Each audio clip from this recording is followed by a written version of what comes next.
Bab 421, Membunuh. Kemampuanmu untuk beregenerasi bahkan lebih kuat dari tubuh 6 jalan. Vitalitas seekor ular sungguh mengejutkan. Ketahanan ular putih mengejutkan Roja sesuai dugaan. Perlu kalian ketahui, sekalipun itu 6 jalan, jika separuh tubuhnya hancur, tidak akan mudah baginya untuk pulih dan jika kepalanya hancur, nyawanya akan terancam. Kepala ular putih Sage tertembak dan tubuhnya pun tertembak, tetapi ia beregenerasi, dan tampak seolah tidak terjadi apa-apa. Tapi kemampuan generasi yang kuat ini tidak bisa digunakan secara permanen, aku akan lihat apa yang akan terjadi setelah aku memotongnya beberapa kali lagi. Setelah dia terkejut sejenak, seringai muncul di wajahnya saat pedangnya jatuh sekali lagi. Kekuatan Sage ular ini tidak diragukan lagi setingkat Kage Super. Cakranya sebesar monster berekor, dan ia dapat menggunakan ninjutsu sesuka hatinya. Ia dapat menggunakan ninjutsu, tidak seperti monster berekor yang hanya memiliki bijudama.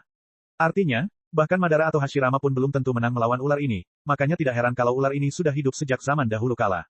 Namun malang, ia bertemu Roja. Kekuatan Roja sekarang berada di puncak dunia ini, dunia Bleach dan juga dunia One Piece. Ditambah dengan kemampuan ruang, dia bisa menghadapi 6 jalur, jadi melawan ular ini, dia akan memiliki keunggulan mutlak. Aduh, saat Roja mengayunkan pedangnya, ular putih itu tidak dapat menghindar. Akibatnya, ular itu kembali terpotong menjadi 2. Separuh tubuh ular itu membeku dan kemudian pecah menjadi kristal. Separuhnya lagi berusaha mati-matian untuk menghisap cakra alam saat ia terbagi menjadi ular dan terbang menjauh. Seni bijak, awan racun. Setelah ular-ular itu terbang, gas tiba-tiba terwujud dan berubah menjadi ular putih yang menyemburkan asap hitam ke arah Roja. Menggunakan cakra alam untuk mengembangkan racun. Mata Roja dingin, trik ini dapat melukai tubuh Sage karena didasarkan pada cakra alam itu sendiri. Namun, Roja tidak takut akan hal ini. Dia memiliki ruang milik Sen Maboroshi. Bahkan jika awan racun itu padat, ruang dapat menghalanginya. Kecuali jika awan racun itu memiliki kekuatan untuk mendistorsi ruang, tidak ada yang dapat menyentuhnya. Roja mengayunkan pedangnya dan membuka jalan di awan racun lalu berjalan santai sambil mengayunkan pedangnya lagi. Sang ular Sage telah bersiap. Kali ini, ia meningkatkan persepsinya melalui cakra alam dan berkonsentrasi untuk menghindari pedang. Tetapi, saat ular itu bergerak ke samping, ia tiba-tiba berada di hadapan Roja dan langsung terpotong menjadi 2 lagi. Kekosongan itu retak saat orang bijak itu ketakutan. Ia dengan cepat mencoba membelah tubuhnya sebelum kekosongan itu melahapnya. Setelah pulih kembali, ekspresi tenang di wajahnya menghilang dan membuatnya tertegun. Kemampuan luar angkasa. Roja tidak hanya dapat berteleportasi, tampaknya ia juga dapat memindahkan apapun dari tempatnya. Ada monster seperti itu di antara manusia. Ular Sage sedikit takut, kemampuannya untuk beregenerasi memang kuat, tetapi ada batasnya. Ia sudah menghabiskan terlalu banyak cakra alam. Jika terus begini, bisa mati. Melarikan diri. Orang bijak ular tidak punya pikiran lain saat ini. Ia bagaikan ular yang merasakan bahaya, ia pun bergegas melarikan diri meskipun ia adalah orang bijak. Ular itu terbagi menjadi ular-ular yang tak terhitung jumlahnya dan menyerbu ke dalam lubang di dalam gua. Ular-ular ini bukan sekedar avatar dari ular yang asli, jika ada salah satu yang selamat, ia dapat beregenerasi kembali ke wujud aslinya. Ingin melarikan diri. Roja tentu saja tidak bisa melepaskan ular ini tidak dapat mengalahkannya, tetapi suatu hari ia mungkin akan menyerang seseorang di sekitarnya. Bankai, Hakato Game. Aduh, Bankai ganda Daiguren Hyorimaru dan Hakanoto Game melepaskan kekuatan dingin yang tampaknya mampu membekukan neraka itu sendiri. Cahaya putih muncul dari Sen Maboroshi dan menyebar ke seluruh tempat. Dimanapun cahaya bersinar, tidak peduli apapun itu, apakah batu atau lumpur, semuanya berubah menjadi es. Ular-ular di dalam gua Ryuchi tanpa perlawanan berubah menjadi es dan hancur. Gua Ryuchi berubah menjadi putih dan semua ular membeku. Brengsek, sang bijak ular sangat marah, ia tidak menyangka Roja dapat melancarkan serangan dengan jangkauan area seluas itu. Melihat kekuatan dingin yang dapat melahap apa saja dan berubah menjadi es, beberapa ular yang awalnya adalah orang bijak ular menyatu dan melompat ke arah atas. Kemampuan spasial dan kemampuan es Roja terlalu mengerikan di tempat sempit ini. Ular itu sama sekali tidak bisa memikirkan tindakan balasan. Ia tidak ragu untuk melompat ke langit-langit. Aduh, Snake Sage mencapai puncak gua Ryuchi dan ingin mengebor jalan menuju permukaan. Suara keras yang datang dari dalam gua membuat Mei dan Kurenai khawatir. Mereka pertama kali melihat gunung di depan mereka tiba-tiba berubah menjadi es. Tanpa menunggu mereka terkejut, ular itu bergegas keluar dan melihat mereka di pintu masuk gua. Ia menyerbu mereka dengan tatapan mata dingin. Hati-hati, sang ular putih Sage sangat cepat, hampir seperti kilat putih yang menyambar dari kejauhan. Untungnya, Haki Kurenai mencapai tingkat tertentu yang memungkinkannya merasakan arah ular dan segera membantu Mei menghindari serangannya. Ular itu tidak berhenti karena ia berusaha mati-matian untuk melarikan diri dari tempat ini. Ledakan. Pada saat ini, Roja keluar dengan pedang di tangan sambil menatap ular itu dengan dingin dan mengejarnya. Apakah kau pikir kau bisa melarikan diri? Aduh, aduh. Ular itu sangat cepat, setelah beberapa kali melesat, ia mencapai pinggiran gunung. Kecepatan Roja tidak kalah sedikit pun, bahkan lebih cepat darinya. Seni Sage, teknik api Sage Phoenix. Si ular menggunakan teknik api dan dengan memutar tubuhnya, ia menyemburkan api ke arah Roja. Snake Sage menguasai semua jenis teknik. Roja jago menggunakan es, jadi sistem api adalah yang terbaik untuk melawannya. Ledakan, api merah menghantam Roja dan menelannya. Ular itu menatap dingin. Ia tidak menyangka bahwa ini akan membunuh Roja, tetapi ia hanya ingin menundanya agar ia bisa melarikan diri. Namun di saat berikutnya, sesuatu yang mengejutkan sang petapa ular terjadi. Wah, api yang menghantam Roja menyapu ke segala arah bagaikan menghantam sebuah bom. Di tengah kobaran api, tiba-tiba muncul api merah keemasan yang membubung ke langit dan menyapu bersih semua yang ada di sana. Cuaca panas membuat semuanya hancur. Melarikan diri. Sang petapa ular dapat mengetahui bahwa ini bukanlah ninjutsu. Tidak diragukan lagi ini bukanlah kekuatan yang dapat digunakan manusia. Manusia ini tidak hanya mampu menggunakan es, tetapi juga api. Aduh, langit terbelah dari tengah oleh kobaran api. Dia menatap ular sage sambil mengejeknya. Menggunakan ninjutsu api di depannya. Karena kekuatan penghancur Ryujin Jaka terlalu mengerikan, dia tidak menggunakannya di dunia ini. Roja memegang pedang dengan kedua tangan dan mengabaikan orang bijak ular yang melarikan diri ratusan meter jauhnya sambil mengayunkan pedangnya. Taimetsu, ledakan, kobaran api yang berkobar dahsyat dengan kekuatan membakar surga tiba-tiba meletus, apapun yang disentuhnya, lenyap. Bahkan bumi pun berubah menjadi magma. Api itu bergerak dengan kecepatan yang mengejutkan dan menyambar ular itu lalu menelannya. Mendesis, sang bijak ular tersapu oleh api, dan akhirnya, setelah mengeluarkan suara mendesis, ia mengerahkan cakra alam untuk mencoba menahan api tersebut, tetapi sia-sia. Bahkan regenerasinya yang mengerikan, di bawah api, mulai runtuh. Ia ingin membelah diri tetapi tidak bisa. Karena ini bukan kekuatan es, melainkan api, yang membungkusnya sepenuhnya sehingga meskipun terbelah, ular-ular kecil itu masih akan terperangkap dalam api. Api itu terus menyala dengan suara mendesis. Vitalitas resi ular itu membuat Roja terkesima, bahkan saat dibakar pun ia tetap bertahan pada kesadarannya hingga ia benar-benar kehabisan tenaga. Roja tidak bisa lagi merasakan kehadiran Snake Sage. Ia melambaikan tangannya dan api pun menghilang. Tidak ada yang terlihat setelah api menghilang. Koma. Pada pertengahan dan akhir perang ketiga, pemilik Gua Ryuchi yang merupakan petapa ular yang ada sejak zaman kuno meninggal.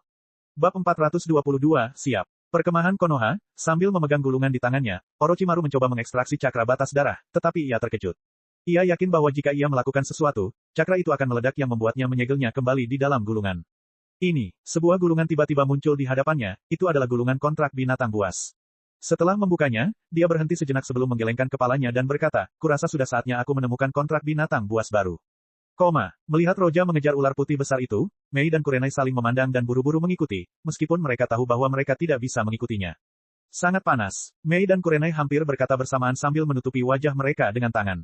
Meskipun mereka kuat, hawa panas seperti ini tetap membuat mereka berkeringat. Keduanya saling berpandangan dan melihat keterkejutan di mata masing-masing.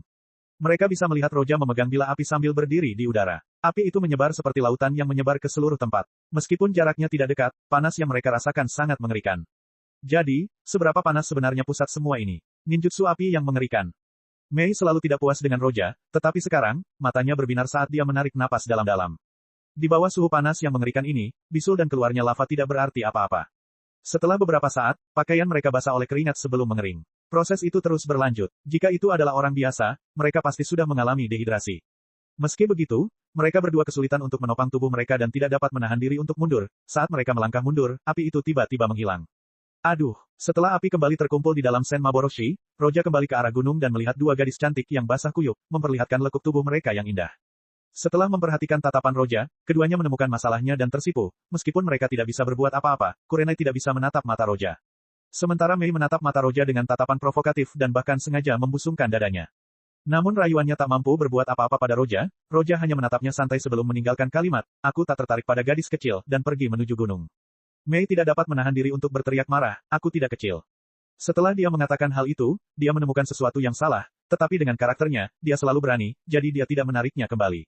Roja tersenyum dan menoleh ke arahnya dan berkata, semuanya kecil. Setelah itu, Roja mengabaikannya dan langsung menghilang ke dalam gunung. Dia berkata jujur, Mei tidak kecil, tapi itu tergantung dengan siapa dia membandingkannya, dan dibandingkan dengan Hancock, dia kecil. Melihat Mei berteriak di punggung Roja, Kurenai yang sebelumnya merasa malu tak kuasa menahan tawa.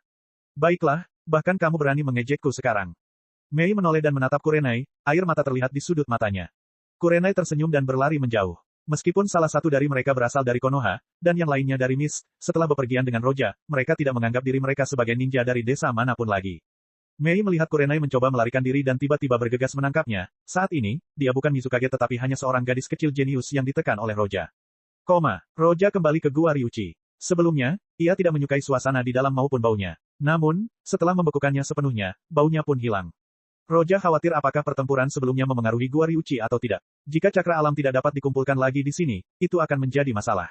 Sesampainya di bagian dalam gua, kekhawatiran Roja sirna. Cakra alam tidak menghilang. Sebaliknya, ia malah semakin terkonsentrasi di sini. Roja menduga, tempat ini hanya tempat berkumpulnya cakra alam. Meski seluruh gua dihancurkannya, semua tetap sama. Tentu saja Roja tidak akan menghancurkannya hanya untuk memastikan tebakannya.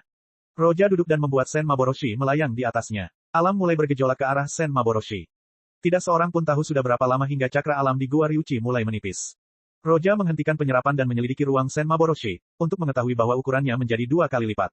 Jika dikatakan bahwa 6 ruang Kaguya berukuran sedang, maka dunia ini berukuran besar. Memikirkan bos terakhir di dunia ini yang mampu mengendalikan 6 ruang, bos dunia Shinigami, Aizen, yang mampu menyatukan masyarakat jiwa, Hueco Mundo, dan dunia manusia, Roja mau tak mau merasakan tekanan. Cakra alam tidak dapat langsung diubah menjadi cakra normal, tetapi cakra alam dapat digunakan untuk memperkuat tubuh dan juga Sen Maboroshi, dan semakin kuat Sen Maboroshi sama halnya dengan semakin kuatnya jiwaku. Peningkatan jiwaku adalah peningkatan Reiatsuku, pada akhirnya, hal itu juga memengaruhi cakraku. Roja memikirkan hubungan antara cakra alam dan cakranya sendiri. Meskipun agak berantakan, intinya adalah bahwa cakra alam adalah fondasi semua kekuatan. Setelah menyerap cakra alam kali ini, cakra Roja melampaui monster berekor normal, setidaknya 8 ekor tidak dapat dibandingkan dengannya sekarang, mungkin cadangan cakranya dapat dibandingkan dengan Kyuubi. Sudah waktunya mencoba mendapatkan bola pencari kebenaran, kali ini tidak akan menjadi masalah. Roja menarik napas dalam-dalam, dan cahaya cemerlang bersinar di matanya. Bab 423, Bola Pencarian Kebenaran. Dengan rasa percaya diri yang cukup, Roja pun pergi ke daerah terpencil. Kali ini ia bermaksud untuk mendapatkan bola pencari kebenaran. 7 elemen. Sambil menarik nafas dalam-dalam dan berpikir, 7 bola yang berisi 7 unsur mulai melayang di sekelilingnya. Berbeda dengan sebelumnya, bola-bola itu tampak lebih nyata, seolah-olah padat. Kali ini, Roja menggunakan cakra alam sebagai pemandu dengan yin dan yang berputar di tengah dan 5 lainnya melingkari mereka. Elemen-elemen ini memiliki lawannya sendiri, jadi mudah untuk menyatukan mereka dengan cara yang damai. Aduh, pada awal penggabungan, Roja menahan sepertiga Reiatsunya untuk melawan 6 jalan jika ia ingin ikut campur. Sementara itu, ia memfokuskan sisa kekuatannya untuk mengendalikan elemen. Meskipun dia memahami prosesnya, tidak mudah untuk mendapatkan bola pencarian kebenaran. Akhirnya, Roja teringat sebuah pepatah, asalkan Anda membuka pintu, Anda bisa masuk. Fusi pada tahap awal stabil, tetapi saat mencapai tahap pertengahan, mengendalikan unsur-unsur menjadi semakin sulit. 5 elemen yakni angin, air, api, guntur dan tanah mengganggu keseimbangan yin dan yang sehingga menyebabkan ketidakseimbangan semua elemen. Roja mengerutkan kening. Dia tidak hanya menggunakan Reiatsu untuk mencoba mengendalikan mereka, dia bahkan menggunakan ruang Sen Maboroshi dalam upayanya. Akan tetapi, itu tidaklah cukup. Bola pencarian kebenaran bukanlah sesuatu yang mudah dibuat, jangan lupa bahwa itu adalah kekuatan penciptaan itu sendiri. Kekuatan 6 jalan bahkan dapat memengaruhi ruang Roja tidak cukup kuat. Tidak cukup untuk menahan kekuatan bola pencari kebenaran. Bahkan ledakan dari potongan-potongan kecil cakra dalam proses ini akan menjadi bencana. Itu seperti kotak besi yang mencoba menahan api tanpa meledak. Ledakan. Roja melangkah mundur dengan tergesa-gesa sambil melihat cakra terjatuh tak berdaya. Sepertinya begitu terjadi kesalahan, akan terjadi reaksi berantai dan tidak dapat dikendalikan. Sekalipun saya memiliki kemampuan untuk melihat masa depan, sulit untuk berhasil pada percobaan pertama. Setelah berbicara pada dirinya sendiri, Roja tidak patah semangat, ia beristirahat sejenak, dan ketika cakranya pulih, ia memulai lagi. Akan tetapi, percobaan ini juga gagal di tengah jalan. Roja tidak mundur saat ia memulai lagi, namun ia gagal lagi. Dia gagal 3 kali berturut-turut. Roja tidak mencoba lagi, dia tidak menyerah tetapi mulai berpikir dan mencari masalahnya. Apa yang kurang darinya? Bola pencari kebenaran muncul di akhir perang ninja keempat. Roja berkedip, dia berdiri di udara seraya bergumam pada dirinya sendiri. Di dunia Naruto, cara paling langsung untuk mendapatkan bola pencari kebenaran adalah dengan mendapatkan Jubi yang memiliki cakra tak terbatas atau 6 jalan yang memberikan kekuatan secara langsung. Naruto baru saja memperoleh kekuatan 6 jalan, ia langsung memperoleh bola pencari kebenaran. Ia tidak pernah menggunakan kekuatannya untuk memperolehnya. Jika semua kekuatan di dunia ini terkait dengan garis keturunan dan buah cakra, lalu apa itu cakra alam? Sebelum Kaguya muncul, petapa katak tua sudah ada, dia juga memiliki beberapa kemampuan, yang membuktikan bahwa cakra alam sudah ada saat itu. Apakah keberadaannya juga terkait dengan pohon cakra? Roja memikirkan banyak hal sementara matanya berbinar, tiba-tiba ia tak kuasa menahan diri untuk berpikir tentang asal-muasal pohon cakra. Kaguya memakan buah cakra dan menjadi leluhur cakra. Pohon cakra tidak mungkin muncul begitu saja. Pohon itu tidak hanya memakan sinar matahari dan air. Maka, pohon itu harus terhubung dengan cakra alam. Tidak diragukan lagi bahwa cakra alam melahirkan pohon cakra. Berpikir sampai di sini, Roja segera menyadari bahwa dirinya bukanlah orang dari dunia ini, tetapi dia masih dapat menggunakan cakra alam meskipun dia tidak memiliki hubungan apapun dengan Hagoromo atau Kaguya. Jelas saja, dia menyerap cakra alam segera setelah dia tiba di dunia ini, yang membawanya pada kesimpulan bahwa cakra alam adalah asal mula segala sesuatu di dunia ini. Ternyata itu, saat mulut Roja bergumam, cahaya terang melintas di matanya saat dia segera memulai upaya keempat. Kali ini, Roja masih menggunakan yin dan yang sebagai inti fusi, tetapi bedanya kali ini, ia menggunakan cakra alam, bukan cakranya sendiri. Cakra alam bukan hanya berada pada intinya, tetapi juga merupakan katalis bagi unsur-unsur lainnya. Ledakan, cakra yang terkondensasi itu runtuh lagi, tetapi Roja tidak patah semangat. Sebaliknya, kegembiraan tampak jelas di wajahnya. Benar, ini arah yang benar. Cakra alam dapat mengatur keseimbangan antara yin dan yang, dan juga dapat menyeimbangkannya dengan elemen lainnya. Ini adalah semacam kekuatan pencampuran. Ayo pergi. Mengetahui bahwa ia berada di arah yang benar, Roja tidak dapat menahan kegembiraannya. Ia tahu bahwa masalahnya sekarang adalah seberapa banyak cakra alam yang dapat ia masukkan. Roja terus mencoba, jika orang biasa berusaha sekuat dirinya, mereka mungkin sudah pingsan, tetapi dia memiliki kekuatan fisik dan reiatsu yang luar biasa, sedangkan cakranya adalah cakra monster berekor. Setelah sekian kali gagal, akhirnya Roja menemukan rasio sempurna yang dibutuhkannya. Ia menemukan betapa banyak cakra alam yang dibutuhkan untuk menyeimbangkan unsur-unsur. 7 bola cakra itu mulai bergerak makin cepat dan makin cepat sambil membentuk pusaran sambil menjadi makin mengecil. Dari abu-abu, berubah menjadi abu-abu gelap hingga bola menjadi gelap pekat. Ketika warnanya menjadi gelap, putaran akhirnya berhenti, dan semuanya menjadi tenang dengan bola hitam melayang di depan Roja. Bola pencarian kebenaran berhasil dibentuk. Bab 424, Mode 6 Jalur. Wah, segera setelah bola pencarian kebenaran muncul, tubuh Roja berubah drastis. Bola pencari kebenaran adalah kekuatan paling murni yang dimiliki ke-6 jalan, kekuatannya berada di atas cakra biasa, bahkan lebih tinggi dari cakra alam. Memperoleh bola pencarian kebenaran memungkinkan Roja memperoleh mode 6 jalur. Aduh, dalam sekejap, sisa cakra alam dalam tubuh Roja dan cakranya sendiri menyatu dan berubah menjadi kekuatan 6 jalur. Pakaian Roja berubah dan kimono putih dengan 6 magatama hitam muncul di tubuhnya sementara bola pencari kebenaran berputar di sekelilingnya. Rambut Roja juga memutih. Ini adalah mode 6 jalur. Roja membuka kedua lengannya dan merasakan perubahan kekuatan di dalam dirinya. Ia tak dapat menahan diri untuk bergumam. Memasuki mode ini membuatnya merasa bahwa ia memasuki mode Shinigami. Ini merupakan peningkatan kualitatif. Bola pencarian kebenaran. Dengan sebuah pikiran, bola pencari kebenaran itu terbang. Ia mengulurkan tangannya dan memegangnya. Tiba-tiba bola pencari kebenaran itu berubah menjadi tongkat kerajaan di tangannya. Kekuatan 6 jalur dan mode Shinigami merupakan dua kekuatan yang berbeda, namun karena mode 6 jalur melibatkan energi spiritual juga, maka dapat dikatakan bahwa keduanya memiliki beberapa kesamaan. Mode 6 jalur memang lebih kuat dari mode Shinigami saat ini. Mode 6 jalur Roja didasarkan pada kekuatannya sendiri, jadi berbeda dengan Naruto. Setelah memasuki mode 6 jalur, ada 3 jenis kekuatan. Yang pertama adalah kekuatan 6 jalur, yang kedua adalah tubuh 6 jalur, dan yang terakhir adalah kekuatan reiatsu. Kekuatan 6 jalur tercermin pada cakranya dan seterusnya. Bola pencari kebenaran adalah kekuatan yang dapat dipertahankan secara normal tanpa memerlukan mode ini. Karena Roja bergantung pada dirinya sendiri untuk mencapai keadaan ini, kekuatannya berada pada keadaan awal, dan itu membatasi penggunaan bola pencari kebenaran saat ini. Mode 6 jalur Roja sedikit lebih baik daripada saat Obito memperoleh Jubi, tetapi Naruto lebih baik, dan jangan sebut Madara. Dan saat dia memikirkan tentang bola pencari kebenaran yang mengembang yang dilepaskan Kaguya dan cukup untuk menghancurkan dunia, Roja tidak dapat menahan diri untuk menyipitkan matanya. Jika kita berbicara tentang kekuatan mode 6 jalur, Kaguya tidak diragukan lagi adalah yang terkuat. Secara teori, dengan kekuatannya, Kaguya tidak akan kalah dari Naruto dan Sasuke, tetapi sayangnya, dia tidak memiliki cukup pengalaman bertarung. Dia bertarung 2 kali, satu melawan putranya, dan kemudian melawan Naruto dan Sasuke. Kalau tidak, keduanya tidak akan punya kesempatan. Selain kekuatan mode 6 jalur, Kaguya adalah seorang abadi sejati, tubuhnya berada di atas tubuh seorang bijak. Tubuh Sage kuat dan tangguh. Sama seperti Sage ular yang bahkan bisa pulih ketika tubuhnya setengah hancur. Namun, sepertinya ini hanya muncul pada Kaguya, Madara, dan Jinchuriki ekor 10. Bahkan Naruto tidak memiliki tubuh seperti itu. Setelah menggumamkan beberapa kata, Roja berkonsentrasi pada tubuhnya. Dia menemukan bahwa dia mungkin berbeda dari Naruto dan Madara dan seterusnya. Karena dia menggunakan kekuatannya sendiri untuk mencapai mode ini, meskipun dia tidak sebaik Naruto dan Madara, semua ini adalah kekuatannya sendiri. Tubuh Sage miliknya, yang diberi nutrisi oleh kekuatan 6 jalur, sedang menuju ke tingkat yang lebih tinggi. Meskipun lambat, prosesnya sangat stabil. Apa tingkatan tubuh Sage yang lebih tinggi? Tidak diragukan lagi, itu adalah tubuh abadi atau tubuh 6 jalur. Sepertinya di bawah pengaruh kekuatan 6 jalur, tubuh orang bijak itu akan berubah menjadi tubuh 6 jalur. Roja menyentuh dagunya dengan puas. Menjadi Jinchuriki Jubi terasa aneh baginya, dia tidak menginginkan bantuan dari luar, dia ingin menjadi kuat dengan usahanya sendiri. Ekor 10 itu seperti Kaguya sendiri, akan mudah bagi Kaguya untuk mengendalikan Jinchurikinya. Roja tidak mempertimbangkan Jubi sejak awal. Yang ia inginkan hanyalah kekuatan untuk tidak pernah mati.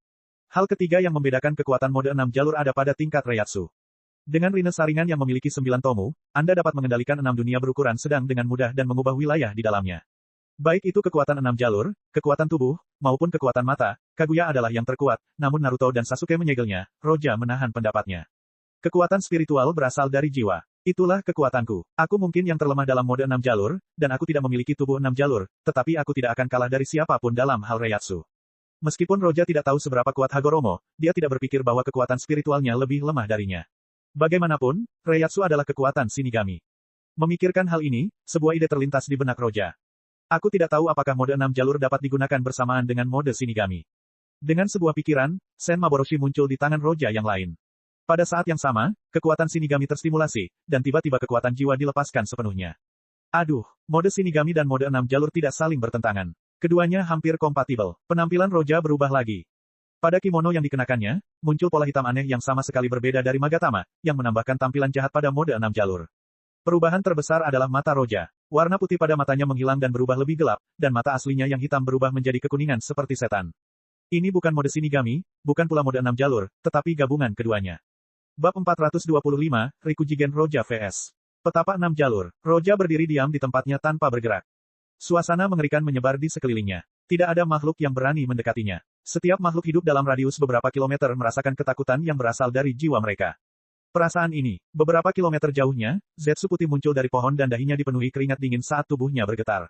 Roja memberinya perasaan yang lebih mengerikan dari Madara. Bukan hanya Zetsu, bahkan petapa 6 jalur, Hagoromo yang tengah mengamati Roja dari angkasa lain pun terguncang oleh kehadiran Roja.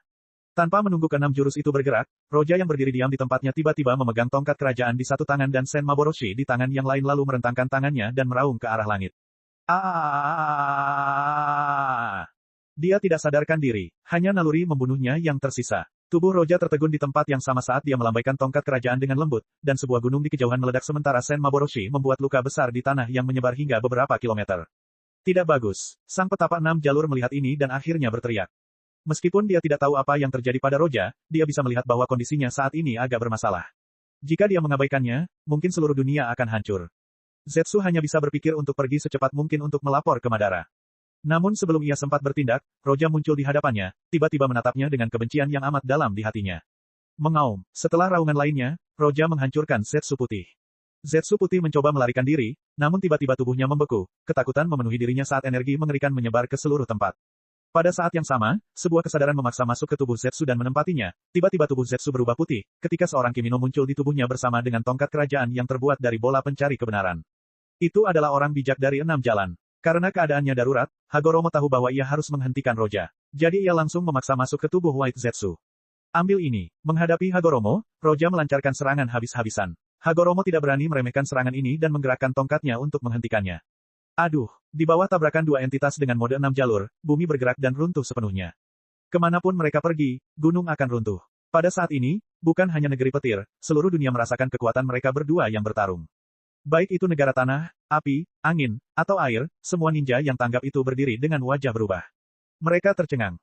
Semua Kage berdiri, mereka semua terkejut, meski mereka tidak berada di tempat yang sama, mereka semua merasakan hal yang sama saat mereka melihat ke arah pertarungan. Pada saat ini, tidak peduli ninja mana yang sedang berperang, di medan perang, semua orang berhenti sambil melihat ekspresi ngeri di wajah ninja yang tanggap.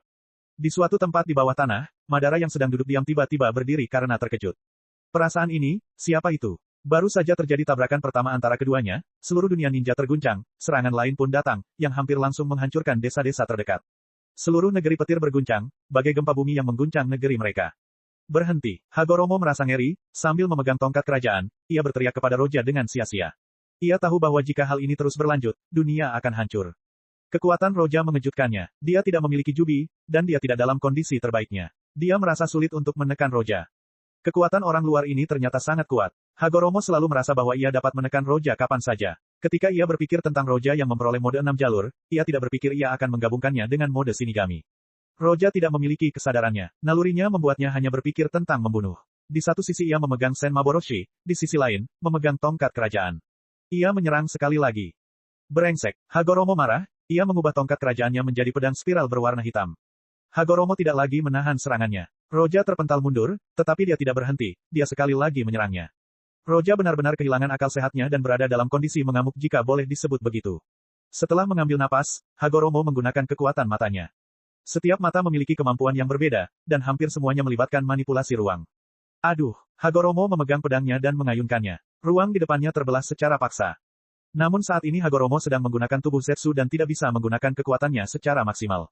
Roja memanfaatkan ruang Sen Maboroshi dan langsung menahan serangan ini, lalu ia membuka lengannya. Tiba-tiba Reiatsu dan Cakra mulai melonjak dengan hebat. Ini, Bijudama. Tidak, apa ini? Hagoromo melihat kejadian ini. Wajahnya berubah, dia bisa merasakan fluktuasi energi, dan dia bisa merasakan bahwa jika serangan ini dilepaskan, seluruh dunia mungkin akan hancur. Tanpa menunggu Hagoromo, Roja melepaskan energi kental yang merupakan gabungan Cakra dan Reiatsu. 6 kilatan. Tentu saja, Hagoromo tidak bisa membiarkan serangan itu jatuh ke bumi atau semuanya akan hancur. Dia melawannya dan menggunakan segalanya bahkan kemampuan ruangnya untuk mencoba mengimbangi serangannya. Roja juga menggunakan kekuatan ruangnya. Ruang di sekitarnya terpelintir dan saat serangan itu hampir hancur, serangan itu dialihkan dan akhirnya meledak. Ledakan. Pada saat itu, matahari menghilang seolah kegelapan menyelimuti dunia. Bab 426, Roja melawan Hollow Roja. Aduh, pada saat serangan Roja meletus, energi hitam dan putih mulai berputar-putar di langit. Seolah-olah seluruh matahari ditelan. Pada saat ini, daratan petir yang tingginya lebih dari 10.000 meter langsung tertelan menjadi ketiadaan. Semua orang tercengang termasuk Madara. Akan tetapi, saat Roja dan petapa 6 jalan bertarung, Roja tengah melihat ilusi dirinya sendiri di dalam kesadarannya. Roja berdiri dengan tenang. Dia menatap salinan di depannya yang tampak persis seperti dirinya, penuh dengan kegilaan. Mode Shinigami-nya bertahan cukup lama, dan dia tidak menyangka bisa menemukan mode yang lebih kuat lagi. Namun, mode Rikujigan ini berbahaya. Mungkin jika dia tetap di sini, dia akan kehilangan kesadarannya selamanya, sementara salinan ini akan mulai membunuh semua yang ada di dunia ini. Selain itu, ia mendapat informasi dari Sen Maboroshi, bahwa jika ia mencapai tahap ke-9, integrasi ini akan sempurna. Dan sebelum mencapainya, ia tidak boleh menggunakannya lagi. Ini pasti baik untukmu, kan? Roja melirik Sen Maboroshi di tangannya sementara yang terakhir tetap diam. Aduh, Sen Maboroshi menjerit. Dia tampak tidak patuh, yang membuat Roja tersenyum tipis. Dia sudah tahu apa semua ini. Di dunia One Piece, Roja mengerahkan segala upaya untuk mengembangkan Reiatsu miliknya, namun setelah datang ke dunia ini, ia justru berfokus pada cakra yang membuat Sen Maboroshi tidak puas, terutama setelah memperoleh mode Six Path. Dan setelah Roja mencoba membuat mode Shinigami tunduk pada mode 6 jalur, Sen Maboroshi benar-benar kesal atau lebih tepatnya tidak rela dikuasai oleh mode 6 jalur, sehingga ia memaksakan kekuatannya ke dalam tubuh Roja. Benar-benar kacau. Roja tidak memiliki temperamen yang baik, tetapi tidak ada yang perlu dikatakan karena fusi tersebut memengaruhi kesadarannya. Sen Maboroshi menolak untuk berkomunikasi dengan Roja lagi. Apakah dia menjadi seorang tsundere? Mulut Roja berkedut sedikit sementara garis-garis hitam muncul di sisi kepalanya. Dia ingin Sen Maboroshi keluar dan menghadapi salinannya bersamanya. Dia tahu bahwa dunia luar sedang kacau saat ini. Roja menarik napas dalam-dalam dan tak kuasa menahan sakit kepala. Saat ini, salinan Roja menatap Roja dan tersenyum. Oh, kau terlalu lemah. Aku benar-benar khawatir padamu, aku akan membuatmu menyerahkan segalanya padaku. Hashirama dan Madara, aku akan membunuh mereka semua. Aduh, salinan Roja menyerang dengan pedangnya. Di tangannya, dia memegang Sen Maboroshi yang sama dengan Roja. Roja juga mengayunkan pedangnya, dan kedua serangan itu bertabrakan. Ding! Suara dengungan menyebar di ruang gelap tak berujung. Setelah Roja menangkis serangan itu, dia melihat salinannya. Dia berkomunikasi sebentar dengan Sen Maboroshi, dan dia tahu asal-muasal benda di depannya ini. Ini adalah hasil dari semua emosi negatifnya. Kegilaan, kesombongan, semuanya terkonsentrasi dalam salinan ini. Hanya dengan mengalahkannya dia dapat memahami kekuatan Sen Maboroshi.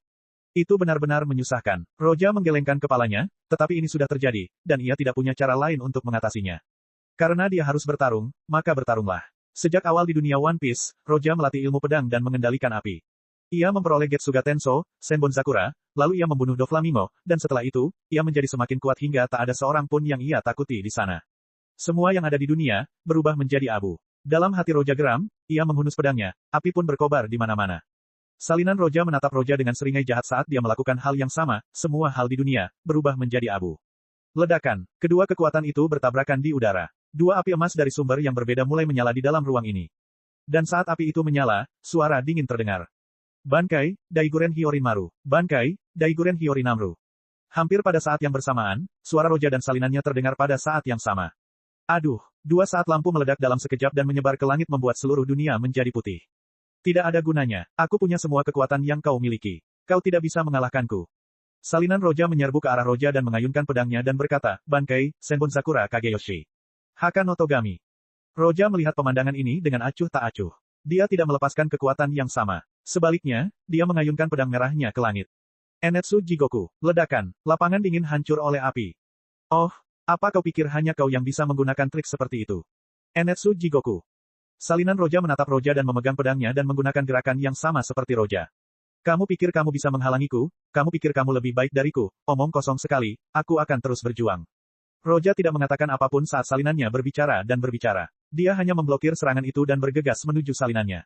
Ledakan. Keduanya bertabrakan dan anehnya salinannya berada pada posisi yang kurang menguntungkan. Dia mundur satu langkah. Cahaya di mata salinan itu menghilang karena dia dipenuhi amarah. Di dunianya, mereka berdua memiliki kekuatan yang sama. Siapapun yang kalah akan menghilang. Dia ingin menggunakan kata-katanya untuk mengalihkan perhatian Roja, tetapi malah dirugikan olehnya. Ledakan. Salinan Roja menutup mulutnya. Wajahnya penuh kesedihan dan kegilaan saat ia bertarung dengan Roja seperti orang gila. Wajah Roja tidak menunjukkan emosi, tidak ada kegilaan. Tidak peduli siapa yang ada di depannya, dia tidak akan berhenti.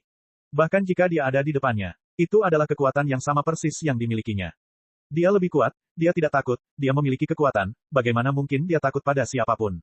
Ledakan, ledakan, ledakan. Roja bertarung dengan tiruannya. Di dunia tanpa konsep ruang ini, keduanya membuat dunia berwarna merah keemasan di waktu tertentu dan putih seperti salju di waktu lain. Bunga sakura bertebaran di sana-sini. Pertarungan terus berlanjut, kekuatan Roja semakin kuat dan tak ada niatan untuk mundur. Sebaliknya, salinan dirinya semakin gelisah. Bagaimanapun, itu adalah kumpulan emosi negatif. Mungkin, dalam beberapa kasus, emosi negatif lebih kuat, tetapi sekarang jelas tidak demikian. Kau tidak bisa mengalahkannya, bahkan jika insting bertarungmu lebih unggul, jika kau memilikinya, aku juga akan memilikinya.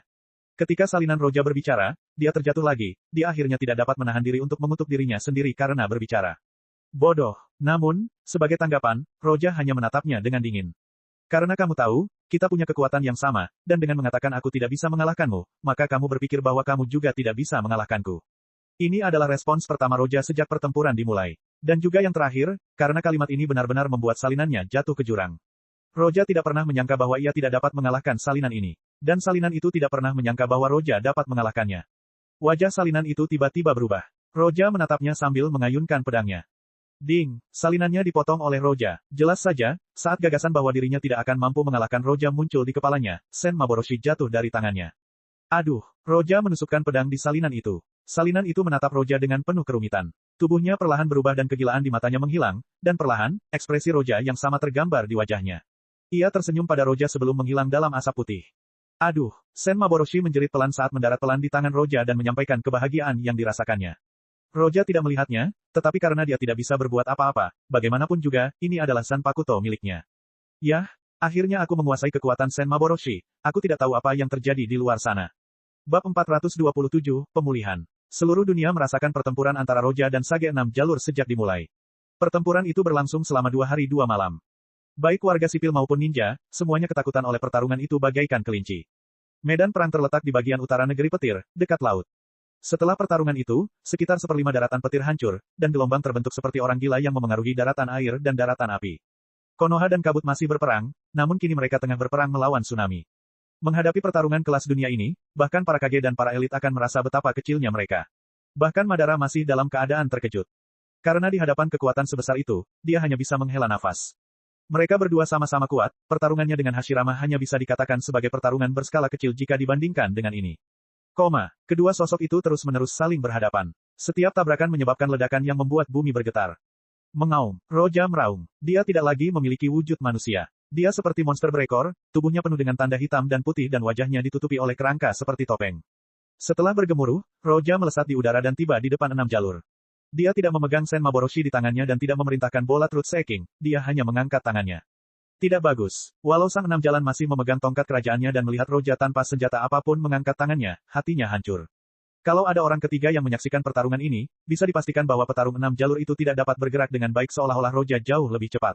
Sesuatu yang dapat menyebabkan hal ini, tidak diragukan lagi adalah medan dingin Roja. Bahkan Hagoromo terpengaruh oleh medan dingin, dan kecepatannya turun setidaknya 70%. Tangan Roja menahan kekuatan dingin yang teramat besar saat ia mencoba menyerang 6 jalur. Satu pukulan saja akan sangat mengerikan bahkan bagi Hagoromo. Namun Hagoromo jauh lebih kuat daripada Whitebeard dan Blackbeard. Di saat kritis ini, riak-riak muncul di matanya saat kekuatan tiba-tiba muncul. Kecepatan Roja tiba-tiba melambat ke level 6 jalur, dan yang terakhir mampu menghindari serangan Roja. Ini adalah kemampuan lain dari matanya dan yang terkuat yang dimilikinya, memperlambat waktu. Sayangnya, dia sekarang hanya sebuah kesadaran di dalam tubuh lain, dan dia tidak bisa mengerahkan seluruh kekuatannya. Aduh, dengan waktu yang melambat dan medan yang sangat dingin. Jika serangan Roja tidak mengenai, medan akan menghilang dan waktu pun melambat. Mulut Roja terbuka lagi, dan sekali lagi energi mengerikan berkumpul di dalam mulutnya. Ini trik lainnya, si 6 jalan mengalami sakit kepala. Jika itu hanya monster berekor biasa atau bahkan si ekor 10, dia tidak akan takut sampai ke titik ini, dan dia dapat dengan mudah memblokir serangan itu dengan bola pencari kebenaran. 6 kilatan yang dilepaskan Roja bukan hanya Reiatsu yang dipadatkan, tetapi juga kekuatan 6 jalur. Itu mengingatkan Hagoromo pada serangan ibunya. Ledakan, serangan Roja dilepaskan, dan Six-Path tidak berani menghadapinya secara langsung, tetapi jika dia melarikan diri, dunia akan tamat. Meskipun mungkin tidak menghancurkan segalanya, tetapi tanah Lightning dapat dihancurkan seluruhnya. Aduh, sang 6 jalan mengayunkan tongkat kerajaannya, dan bola pencari kebenaran di sekelilingnya berkumpul membentuk perisai yang menghadapi serangan Roja. Aduh, 6 jalur itu hancur akibat serangan itu. Setelah mengenai Hagoromo, serangannya melemah drastis, dan arahnya bergeser ke langit. Namun, meskipun meledak di langit, dampak serangannya sangat dahsyat. Gelombang demi gelombang naik dari laut dan bumi di bawahnya retak. Monster ini, wajah Hagoromo jelek. Kekuatan penghancur roja bahkan lebih kuat dari ekor 10. Dan ekor 10 dapat dikendalikan oleh saringan, tetapi ini tidak bisa. Ekor 10 merupakan kumpulan energi alam yang dapat dengan mudah dikendalikan oleh matanya. Namun, meskipun roja tidak sadarkan diri, reiatsu dalam tubuhnya terus berfluktuasi sehingga mustahil baginya untuk dikendalikan. Kondisiku saat ini sama sekali tidak bisa mengendalikannya. Jika terus seperti ini, aku khawatir aku akan membutuhkan kekuatan ekor 10. Hagoromo cemberut, kalau bisa, dia tidak ingin memanggil ekor 10. Namun dalam situasi seperti ini, jika tidak digunakan, tidak ada cara untuk mengalahkan roja. Dia hanya bisa menahannya untuk beberapa saat, dan mustahil untuk menekannya sepenuhnya. Tepat saat Sang Jalur 6 membuat keputusan dan ingin menggunakan jalur hewan dan memanggil monster berekor, tindakan roja tiba-tiba terhenti. Oh, dia menemukan ini dan menghentikan pergerakannya. Aduh, roja berhenti di udara, tulang-tulang yang menutupinya tiba-tiba retak. Ah, roja meraung seolah-olah dia tidak puas. Kegelapan di pupilnya berangsur-angsur menghilang. Tiba-tiba kekuatan mengerikan melonjak dari tubuhnya ke segala arah. Wajah Hagoromo berubah saat dia segera mundur. Apa yang telah terjadi? Wah, setelah raungan itu, cahaya itu berangsur-angsur menghilang dan tubuh roja muncul di tengah, tetapi seluruh tubuhnya tampak hancur. Aduh, terdengar suara lain, dan baju besinya tampak jatuh, dan tulang-tulang yang menutupinya pun hancur berkeping-keping. Apa yang tampak di dalamnya adalah sosok yang mengenakan tiang aneh sambil tergantung di udara. Dia dengan lembut memegang topeng di wajahnya, dan matanya berkedip sejenak. Dia menatap Hagoromo seolah-olah dia mengerti apa yang terjadi, jadi dia tersenyum kecil dan berkata, "Senang berkenalan dengan Anda." Bab 428, Kesepakatan. Roja tidak hanya melihat Hagoromo, dia juga mencoba memahami situasi di medan perang. Hampir seperlima wilayah negeri petir hancur. Kekuatan penghancur semacam ini membuat Roja terkejut. Ia memperkirakan jika Hagoromo tidak melompat keluar untuk menahannya, seluruh negeri atau bahkan negara lain juga akan hancur. Jika mode 6 jalur lebih kuat dari mode Shinigami, maka fusi adalah sesuatu yang bahkan lebih kuat. Aspek yang paling penting adalah bahwa kedua mode tersebut tidak saling berlawanan, sehingga bentuk fusi akhir tidak sesederhana 1 tambah 1 sama dengan 2. Melihat tingkat kerusakannya bersama dengan petapa jalur 6 yang menyatu ke dalam tubuh Zetsu putih, Roja dapat mengetahui bahwa tanpa campur tangannya, dunia mungkin sudah kiamat. Hagoromo kuat, mungkin, dia memiliki mode 6 jalur terkuat dari semua yang memilikinya. Tapi sekarang dia tidak sekuat itu, mungkin dia sekuat Madara saat dia mencapai mode 6 jalur. Pertarungan itu berlangsung selama 2 hari 2 malam, namun Hagoromo masih belum bisa sepenuhnya menekan Roja. Mengetahui hal itu, sikap Roja saat menghadapi Hagoromo bersikap tenang. Hagoromo menatap Roja dengan keraguan di matanya sebelum akhirnya berkata, "Jika kau melakukannya lagi, aku khawatir tanpa aku di sini, dunia akan kiamat." Ucap Hagoromo dengan nada penuh amarah. Meskipun jelas bahwa Roja tidak berniat melakukan apa yang dilakukannya, dia benar-benar seperti monster berekor yang termakan oleh emosi negatifnya dan menjadi monster. Setelah mendengar kata-kata itu, Roja tidak marah. Sebaliknya, dia tersenyum dan berkata, "Jadi menurutmu ninja seharusnya ada di dunia ini?" Dunia ninja saat itu sedang kacau balau karena Perang Dunia Ketiga. Bahkan negara-negara dan desa-desa kecil pun hancur karena perang ini. Ketika orang bijak 6 jalur menginginkan perdamaian dan menciptakan ninja, ia gagal total. Namun ia tetap terus mengamati dunia dan perkembangannya.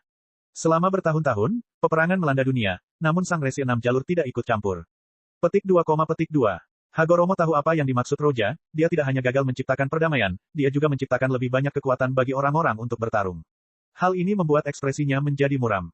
Kemunculan ninja bukanlah hal yang saya inginkan. Hagoromo memandang Roja sebagai orang yang berbahaya. Namun, setelah mendengar perkataannya tentang asal-usul ninja, dia tidak dapat menahan diri untuk tidak berubah pikiran dan berkata, "Mari kita bicarakan perubahannya." Oke, Roja tidak takut pada Hagoromo kecuali dia dibangkitkan dan mendapatkan kekuatan ekor 10, dia tidak bisa mengalahkannya. Butuh waktu untuk mengelompokkan semua binatang berekor, dan Roja bisa menghentikannya ketika dia mencoba. Hagoromo mengangguk, tongkat kerajaannya pun menyala, portal putih pun muncul, dan ia pun langsung masuk ke dalamnya. Setelah melihatnya, Roja pun melangkah masuk. Setelah pertarungan mereka, perang ketiga pun berakhir. Semua orang kembali ke desa mereka hingga pertarungan antara Roja dan Hagoromo berakhir.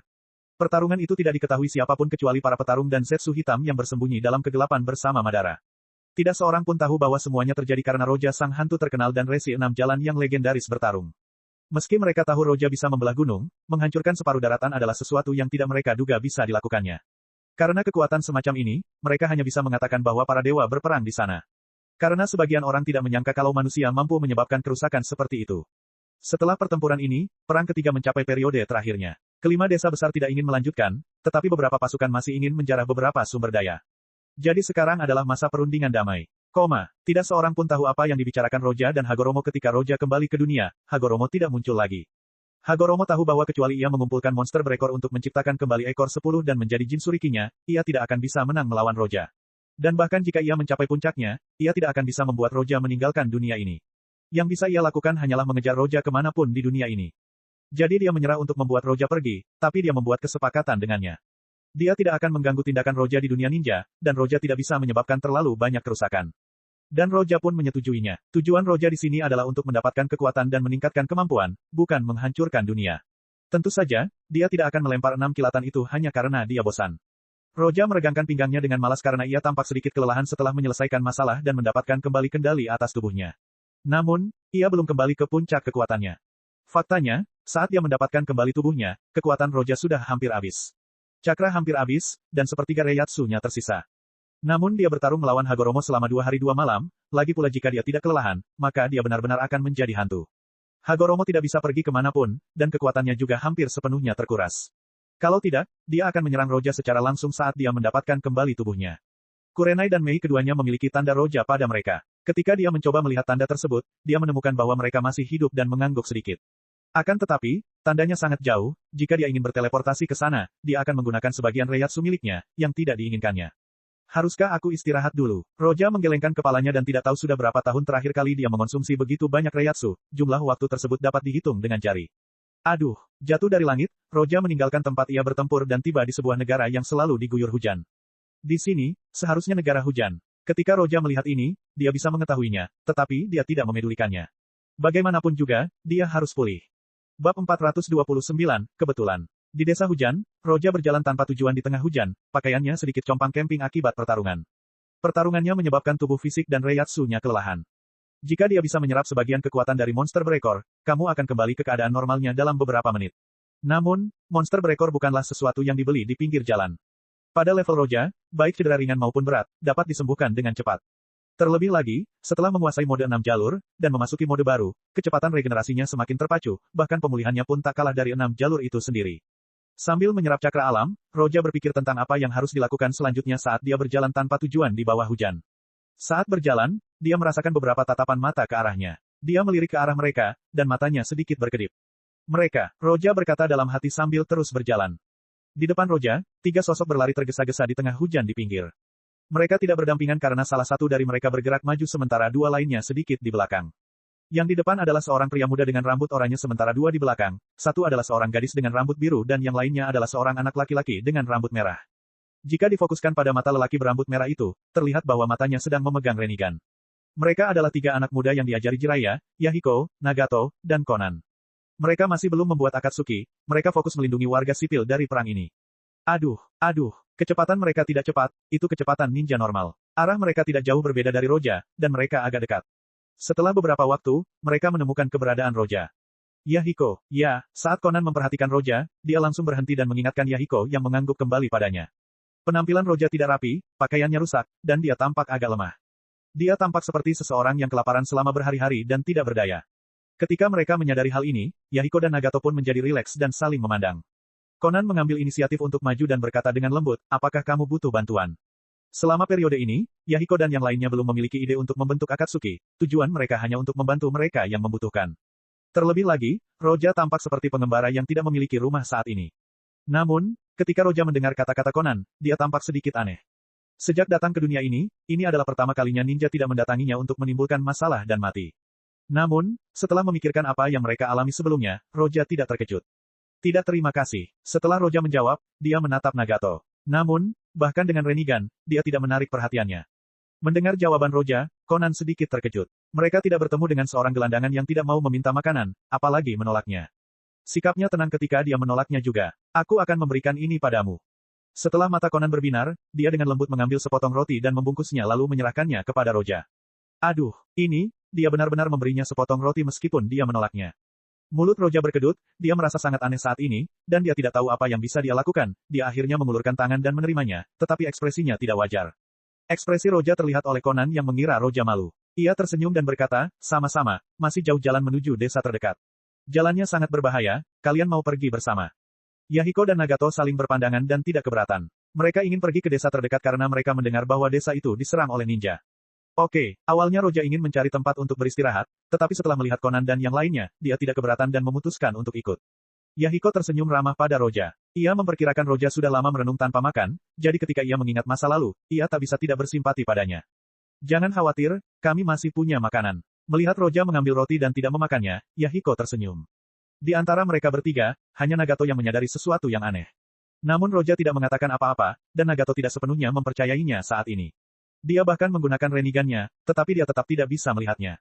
Setelah ragu sejenak, Nagato mengurungkan niatnya, dan ketiganya bersiap untuk bergerak. Kecepatan mereka menurun karena mereka mengira Roja adalah persona biasa dan dia tidak bisa bergerak secepat ninja. Melihat mereka bergerak perlahan, Roja tidak mengatakan apa-apa, dia melihat cakra mereka dan menyadari bahwa Yahiko dan Conan tidak mencapai tingkat cakra seorang Jonin. Namun Nagato berbeda, kekuatan yang terkandung dalam renigan tidaklah sederhana. Nagato bukanlah pemilik mata ini jadi ia tidak akan dapat menggunakannya secara maksimal. Jika resi 6 jalur dapat menggunakan matanya dengan kuat, Roja mungkin tidak akan mampu melawannya bahkan dalam mode Rikujigannya. Bab 430, Bepergian bersama. Apakah akan menghancurkan renigan atau tidak? Setelah berpikir sejenak, Roja menepis ide itu. Dia tidak takut lagi pada Madara, bahkan jika dia dibangkitkan, dia tidak takut dengan kekuatan yang akan diperolehnya. Terlebih lagi, tujuannya adalah untuk mendapatkan buah cakra dari Kaguya, dia tidak memiliki konflik dengan Madara. Sebaliknya, mereka memiliki banyak kesamaan. Akan tetapi, bagi Nagato yang sejak kecil sudah menjadi pion Madara, semua terjadi dan akan terjadi sesuai rencana Madara, Roja hanya bisa menggelengkan kepala dan mendesah. Untuk membangkitkan kembali ekor 10, renigan diperlukan. Bisa jadi kebangkitannya sudah ditetapkan sejak Madara mentransplantasikan matanya ke Nagato. Di tengah hujan, Roja berjalan bersama Yahiko dan yang lainnya. Tidak mudah untuk bertahan hidup dengan semua gempa bumi dan banjir yang terjadi baru-baru ini. Sambil berjalan, Yahiko berbalik dan berkata kepada Roja. Gempa bumi dan banjir. Roja merasa agak aneh, tetapi dia tidak menunjukkannya di wajahnya saat dia menatap Yahiko tanpa berbicara. Melihat Roja tidak menanggapi, Yahiko berpikir bahwa ada masalah dengan Roja. Dia tidak bisa menahan diri untuk tidak mendesah, tidak ada yang tahu apa yang terjadi. Dalam perang ini, dunia sedang kacau, dan itu terjadi secara tidak dapat dijelaskan dalam 2 hari terakhir. Yahiko berbicara tentang apa yang terjadi 2 hari lalu.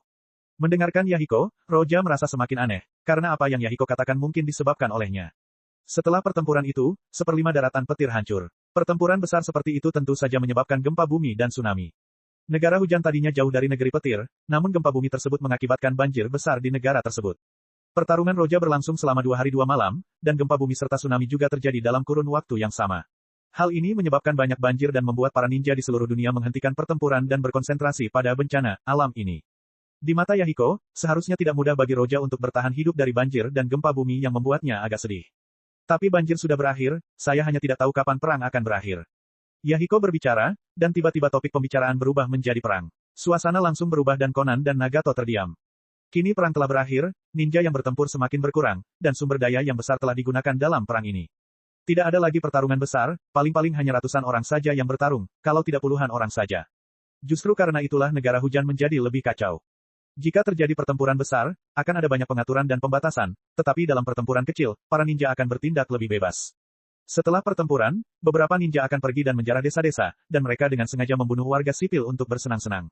Negara-negara kecil menjadi kambing hitamnya. Perang dalam perang ini berbeda dengan perang di One Piece, setidaknya sisi baik dan jahatnya terlihat jelas, dan kalaupun ada beberapa bajak laut yang baik seperti Luffy, jumlahnya sedikit. Di dunia ini, tidak ada perbedaan antara baik dan jahat. Semuanya tentang kepentingan. Jika Akatsuki awalnya didirikan oleh Yahiko, maka ia memiliki kedudukan yang adil untuk mencegah perang. Sayangnya, di dunia ini, tidak ada kekuatan yang dapat menghentikan perang. Bagaimanapun, aku tidak akan menyerah untuk menghentikan perang. Conan dan Nagato juga sama. Setelah beberapa saat, Yahiko berkata dengan tegas dan menatap Conan dan Nagato. Keduanya menatap Yahiko dan mengangguk. Yahiko tersenyum dan tiba-tiba teringat sesuatu, kerinduan di matanya semakin kuat saat dia berkata, kudengar ada seorang ninja yang dikenal sebagai hantu, bahkan ketika dikepung oleh ribuan orang, dia menghentikan mereka sendirian, jika aku bisa melampauinya, menghentikan perang akan menjadi hal yang mudah. Conan dan Nagato saling memandang dan menunjukkan senyum tanpa menjawab. Suatu hari nanti, aku akan melakukannya. Saat mengatakan ini, Yahiko tidak lupa melirik Roja dan berkata, pada saat itu, tidak akan ada seorang pun yang menderita sakit perang lagi. Ketika Roja mendengar kata-katanya, dia tidak dapat menahan senyum. Anak ini baru saja bilang ingin melampauiku, kalau dia tahu aku baru saja bertarung melawan petapa 6 jalan, aku tidak tahu reaksi macam apa yang akan dia berikan. Yahiko melihat Roja tidak menjawab dan berasumsi bahwa Roja tidak mengenal hantu. Dia tidak lagi berbicara dengan Roja, dia malah mulai berbicara dengan Conan dan Nagato. Di luar dugaan Roja, reputasinya cukup baik di dunia ninja ini, terutama dalam pandangan ketiganya. Beruntungnya, Roja sudah menjadi raja di dunia bajak laut dan dikagumi banyak orang, jadi meskipun mendengar pembicaraan mereka bertiga tentangnya, ekspresinya tetap datar. 2 hari kemudian, mereka akhirnya mencapai tujuan. Secara kebetulan, saat mereka tiba di sana, beberapa ninja pemburu batu juga ada di kota itu. Yahiko dan yang lainnya mengalami perubahan ekspresi. Conan, Nagato, bersiaplah. Yahiko menarik napas dalam-dalam sambil menyaksikan para ninja batu menjarah kota dengan wajah dingin. Conan dan Nagato mengangguk dan mengikuti Yahiko. Conan tidak melupakan Roja saat mengejar Yahiko, dia berbalik dan berkata kepada Roja, di sini sangat berbahaya, kamu harus mencari tempat untuk bersembunyi, jangan keluar. Setelah itu, dia segera menyusul dan bergegas menuju kota. Bab 431, melakukan gerakan. Aduh, beberapa rok dihentikan oleh Yahiko di jalan. Ninja dari hujan, pergilah, jangan halangi kami. Beberapa rok memandang Yahiko dan yang lainnya dan berkata dengan dingin. Itu tidak bisa dilakukan, jika kau ingin mendapatkan kota ini, kau harus melewati kami terlebih dahulu. Yahiko mengeluarkan pedangnya dan berkata dengan tegas. Beberapa rok saling menatap, dan ekspresi mereka berubah dingin. Tanpa ada yang memerintah, mereka menyerang Yahiko. Jagoan, sosok-sosok batu itu berkelebat dan bergerak ke arah Yahiko dan yang lainnya. Roja melihat dari kejauhan dan dapat melihat bahwa yang terkuat dari kelompok itu adalah seorang Jonin, dan yang terlemah tampaknya adalah seorang Chunin. Yahiko dan yang lainnya adalah murid Jiraiya selama 3 tahun. Tidak termasuk Nagato, 2 lainnya seharusnya berada di level Jonin Elite, dan mereka tinggal di medan perang. Tidak mampu mengalahkan mereka. Setelah bertarung beberapa waktu, ninja Several Rock tidak dapat menang. Pergi. Melihat bahwa mereka tidak dapat menang, para ninja batu memutuskan untuk melarikan diri. Melihat mereka mundur, Yahiko dan yang lainnya tidak mengejar mereka. Pada saat ini, Roja datang dari jauh dan melihat ketiga orang itu dan berkata, mengapa kamu membiarkan mereka pergi? Yahiko menatap Roja dan menggelengkan kepalanya, maksudmu kita harus membunuh mereka. Tapi ini hanya akan membuat kebencian menyebar, itu tidak masuk akal. Mereka adalah ninja yang kuat, tidak akan mudah membunuh mereka. Conan menambahkan. Roja menggelengkan kepalanya dan menatap Yahiko, dia berkata dengan tatapan dalam, terkadang, segala sesuatunya tidak sesederhana yang kamu pikirkan. Jika kamu merasa benar, maka tunggu dan lihat saja. Yahiko saat ini masih naif, Roja menggelengkan kepalanya, dan setelah selesai, dia pergi ke kedalaman desa. Yahiko tidak bisa menanggapi perubahan Roja, Roja akhirnya menghilang ke jalan. Dia takut orang lain akan terluka oleh para ninja, membenci ninja itu hal yang wajar, bisik Conan kepada Yahiko, dan Yahiko mengangguk. Namun, dia merasa bahwa kata-kata Roja sangat berarti. Yahiko dan yang lainnya menyelamatkan penduduk desa, tetapi mereka tidak dianggap sebagai pahlawan, penduduk desa masih waspada terhadap mereka. Yahiko dan Conan menghibur orang-orang dan membantu perbaikan dan secara bertahap mendapatkan kepercayaan orang-orang. Beberapa hari kemudian, lebih dari 10 ninja batu tiba di kota itu. Apakah di sini? Seseorang dengan bekas luka pedang yang besar di wajahnya berkata sambil melihat ke arah orang di sampingnya.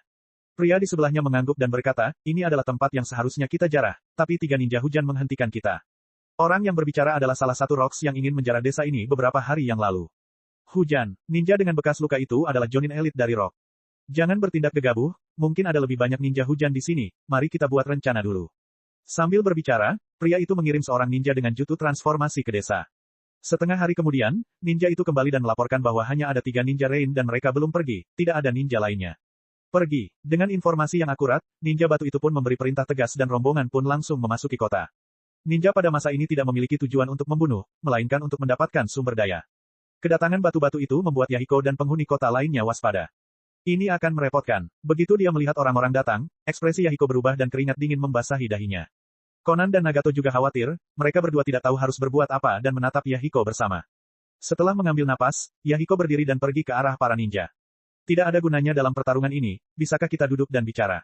Mati. Seorang ninja batu yang sebelumnya bertarung melawan mereka langsung menghunus pedang dan menatap Yahiko seolah sedang melihat orang idiot.